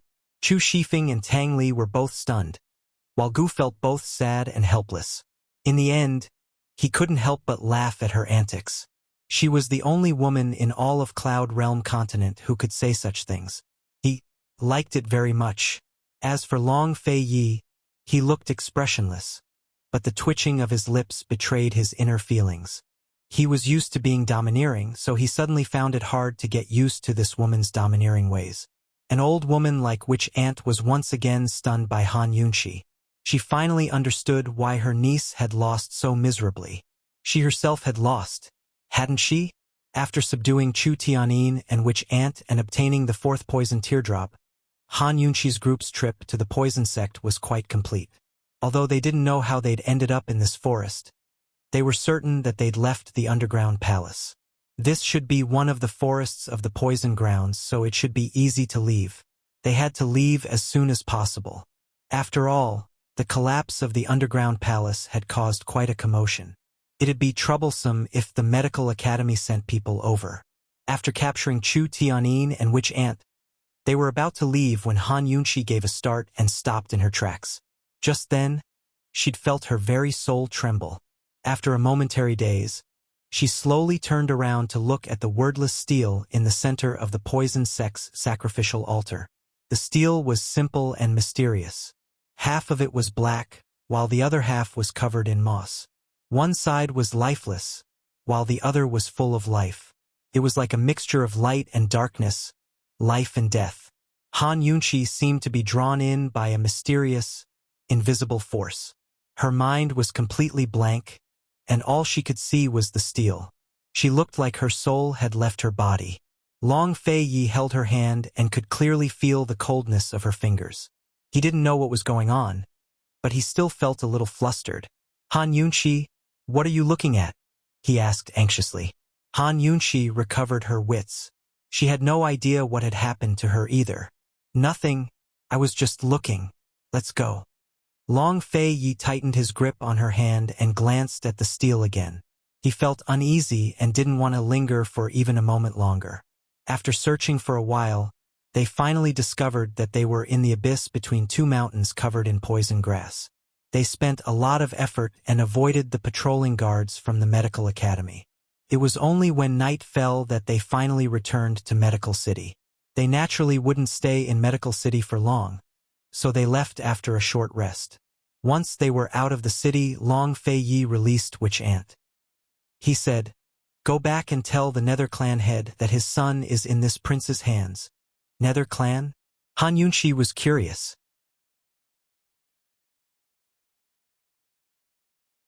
Chapter 557. The Nether Clan. Han Yunqi knew that they were one of the 7 noble families of the Great Qin Empire.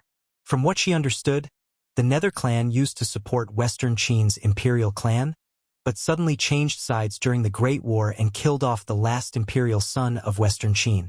Ever since the white-robed man from the Shadow Clan appeared last time, Han Yunqi began to suspect that she had something to do with Western Qin's imperial clan. Thus, she'd been collecting information about the Great Qin Empire, the 2 imperial clans, and the 7 noble families. Unfortunately, all of the historical records of the Great Qin Empire had been destroyed. Even the unofficial records were few and far between. Most of the information Han Yunqi received was from folk legends. As for whether they were true or false, she couldn't tell. Ever since she found out about her father's identity from Lady Lianqin, Han Yunqi stopped caring about Western Qin's imperial clan. She figured that the white-robed man from the Shadow Clan must have come for Lil Thing. If she was the orphan of Western Qin's imperial clan, the white-robed man would have told her everything long ago. There was no need for him to play dumb with her, was there? Han Yunqi was stunned. Western Zhou's Chu clan was actually a descendant of the Nether Clan? How did Long Fei Yi know? Was it because of the driving arrow arts? With Chu Tianyin in their hands and Long Fei Yi in on the secret, Western Zhou's Chu clan was probably in big trouble. Although the Great Qin Empire had been destroyed ages ago and both the Eastern and Western Qin imperial clans were gone, the descendants of the 7 noble families were still alive. Most of Cloud Realm Continent's powers feared the 7 noble families more than they admired them. The 7 noble families had noble bloodlines and high standing in the hearts of the people. Their deep foundations, strong power, and wild ambitions were all things that the current rulers of the country were wary of. Without enough boldness and confidence, they wouldn't dare to rope in the 7 noble families for their own use. Instead, they'd just get rid of them quickly. Han Yunqi believed that Western Zhou's emperor didn't have the breadth of mind, bearing, or confidence to tolerate the Nether Clan. It looked like there'd be a good show to watch in Western Zhou very soon. Perhaps the Chu clan would lose its backing before Chu Chinga's child was born. Han Yunqi hadn't thought much of Chu Chinga before, but now her heart was filled with anticipation. How could a woman not pay special attention to a woman who liked her husband? Long Fei Yi, you recognize the driving arrow art. Witch Ant was even more shocked than Han Yunqi. When she and Chu Tianyin used the driving arrow technique, they had the intention of silencing the witnesses. However, they didn't want the driving arrow technique to be spread, and people with ulterior motives would learn of the Chu clan's secret. She had never thought that Long Fei Yi would actually be such a scheming person. He knew. Among the 7 noble families, only the Shadow clan's shadow technique was known to all. As for the Shadow Clan, other than the Shadow Technique which was made public, no one knew anything else about it. The other 6 noble clans all had their own secret techniques. No one knew about them back then, let alone now. Everyone knew that the Fiend clan was good at archery, but that was just common archery. The driving arrow technique had never been made public. How did Long Fei Yi know? If you don't want to go back, your lordship doesn't mind keeping you here, Long Fei Yi said. Telling which ant to go back was Long Fei Ye's way of showing off his power to the Chu clan. With Chu Tianyin in his hands, it was enough for him to find out what he wanted to know. It was also enough to stir up the peaceful waters of Western Zhou. He never planned to let the Chu clan off so easily. Moreover, now that he'd confirmed that the Chu clan was from the Nether clan, he couldn't let them off so easily. In the past, the Nether and Shadow clans had worked together to protect the orphan of Western Qin's imperial clan. Only 3 generations had passed since then, so the Nether clan must be well aware of the Shadow clan's situation. Whether it was to protect the news of the orphan of Western Qin's imperial clan, or to avenge the destruction of East Qin, he wouldn't leave the Nether and Shadow clans alive. Naturally, which ant didn't dare to linger, but she still left behind some harsh words. Long Fei, since you know that my Chu clan is part of the Nether clan, then you should know that my Nether clan's prestige isn't something a trifling Tianning imperial clan like you can challenge. If you dare to harm Tiannin's life, my Nether clan won't let you off. So speaking, she stalked off. Long Fei Ye's lips curved into a cold-blooded, scornful smile. The Nether clan's prestige couldn't be provoked? Then what about his East Qin imperial clan? Before he killed the Nether clan head, he'd make him prostrate on his knees and prostrate himself before him. Chu Shifeng, send a letter to Western Zhou's emperor. Just say that Tianning's Duke of Qin is paying a visit on the 15th of next month, Long Fei Yi said. Chu Shifeng immediately obeyed and left. That night, Long Fei Yi and the rest settled down at an estate outside of Medical City. The unconscious Chu Shifeng was locked up in a secret cell. They were supposed to be resting, but none of them could sleep. Tang Li prepared a table of food and wine in the courtyard, joking that he wanted to calm everyone's nerves. However, Han Yunqi and the rest still didn't show up. Han Yunqi was currently treating the wound on Long Fei Ye's arm. Long Fei Yi himself had forgotten about the arrow wound, but Han Yunqi kept thinking about it. Actually, she could deal with such minor injuries very quickly, but Long Fei Yi was her target, so she was extra meticulous. You were at the sacrificial altar. What happened? Long Fei Yi asked. Nothing. Maybe I was too tired and spaced out, Han Yunqi said mildly. How was she supposed to explain things to Long Fei Yi when she herself didn't know? How did you know that the driving arrow arts were the Nether clan's secret arts? Han Yunqi asked. I saw it in a book by chance. I suspected it when they used crossbows before. Long Fei Yi wasn't lying. I heard that the Nether clan was the main culprit behind the East Qin imperial clan's destruction, Han Yunqi intoned. Long Fei Yi fell silent for a moment, then changed the subject. Who put out the fire? Could it be someone else from the poison sect? Either that or someone very familiar with the poison sect. No matter who it was, at least we don't have any ill intentions, Han Yunqi said seriously. If that person had any ill intentions, they would have died in the underground palace long ago.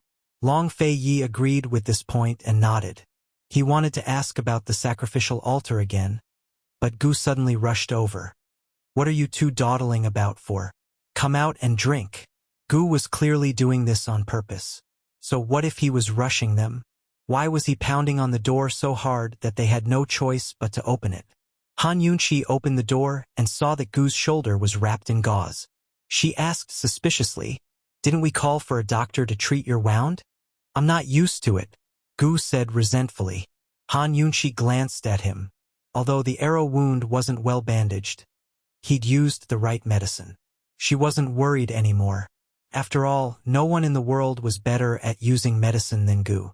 Gu glanced at Long Fei Ye's hand, the gloominess in his eyes growing. When they reached the courtyard, Gu asked who had put out the fire. Unfortunately, they couldn't come to a conclusion even after a long discussion. It had to be said that this matter had become a mystery. Long Fei Yi didn't allow Han Yunxi to drink. But Gu kept trying to get Han Yunxi to drink. I'm happy, so I should drink a little. Gu looked like he was smiling, but his eyes were filled with stubbornness. Long Fei Yi didn't say a word, but his eyes told Han Yunxi that she couldn't drink. Actually, she didn't want to drink either. As if in a fit of pique, Gu Qixiao shoved the wine cup in front of Han Yunxi. Poison lass. This is the first time I've drunk with you. You don't even give me the honor of drinking a cup. Are you still a friend? Poison lass. Han Yunxi refused at first, but after going back and forth a few times, she couldn't resist and wanted to take it. However, Long Fei Yi finally took it and drank it in one gulp. Gu was happy. How could he bear to force Han Yunxi to drink? His goal was to force Long Fei Yi to drink. Long Fei Yi, you're drinking for her, right? If you do, you'll have to drink twice. Come, drink 2 cups. Gu said with a smile, suddenly in a good mood. Long Fei Yi still didn't speak, and the 2 cups of wine quickly went down his stomach. Han Yunxi rolled her eyes at Gu, but Gu pretended not to see it. Tonight, he wanted to test Long Fei Yi's alcohol tolerance. Soon, he had another reason to toast Long Fei Yi. He was obviously a big man, but when he was stubborn, he was like a big boy. Tang Li watched from the side and didn't dare to interrupt. He silently poured wine and drank by himself. He was depressed. How was this calming down? This was the rhythm of a drinking competition. Fortunately, his brother was in a good mood tonight. If it was in the past, he would have kicked Gu, this guy who didn't know what was good for him. Han Yunxi watched from the side and couldn't help yawning. She was tired. After sitting for a while, she went to sleep first. Not long after she left, Long Fei Yi got up and wanted to leave without saying goodbye. Gu didn't persuade him to drink and silently followed. Tang Li was like an abandoned child, sitting in a daze. He kept feeling that something was wrong, but he couldn't put his finger on it. He could only continue to pour wine and drink by himself. It was their first time drinking together. Couldn't they drink properly? Long Fei Yi didn't go back to the house. He lightly jumped onto Han Yunxi's roof. Gu quickly caught up and sat beside him. Long Fei Yi didn't look at him. His eyes were a little heavy.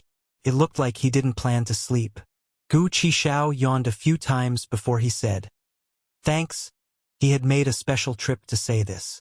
In the abyss, he almost told Han Yunxi the secret of his immortality. Long Fei Yi didn't say anything. Gu sat for a while and got up to leave.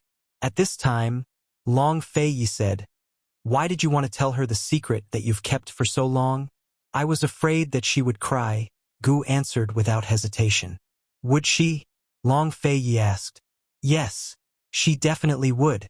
Gu wasn't sure about other things, but he knew this in his heart. Long Fei Yi fell silent again, but very quickly he spoke again. "Gu, immortality. Isn't it good?" Gu immediately laughed out loud. "Is it good? What's not good about it?" Long Fei Yi asked back. "Haha, Long Fei Yi, do you think I'm human?" Gu asked self-deprecatingly. Seeing that Long Fei Yi didn't answer, he asked again, "Long Fei Yi, once the news of immortality gets out, how many people in the world will want my life? Not to mention others, if the bunch of old things in the medical school knew about the secret, they would definitely do everything possible to capture him. Even if they had to cut him open and dismember him, they would still study him thoroughly. Who in the world didn't want to be immortal? Who didn't want to know the reason for immortality? Long Fei Yi, one day, "If the girl I like grows old and dies, what will I do?" Gu asked again. Liking someone wasn't an easy thing. Finally liking someone but not having the right to accompany her until she grows old was an especially painful thing. But to him, there was something even more painful. He didn't even have the right to accompany her until she dies. He was destined to bear the pain of watching her leave. Long Fei Yi fell silent. Gu didn't say anything else. Actually, these weren't the most painful. The most painful were the days when he turned from a carefree child into an immortal monster. Even though he had grown up, sometimes when he dreamed in the middle of the night, he would still break out in cold sweat. You're tuning in to the Dreamy Chapters YouTube channel. We're so grateful for your support, And don't forget to subscribe to join us on this incredible journey through captivating stories. Your generosity through donations truly makes a world of difference, as it's the primary source of revenue that allows me to expand and enhance this channel for you. Thank you from the bottom of my heart for being a part of this adventure.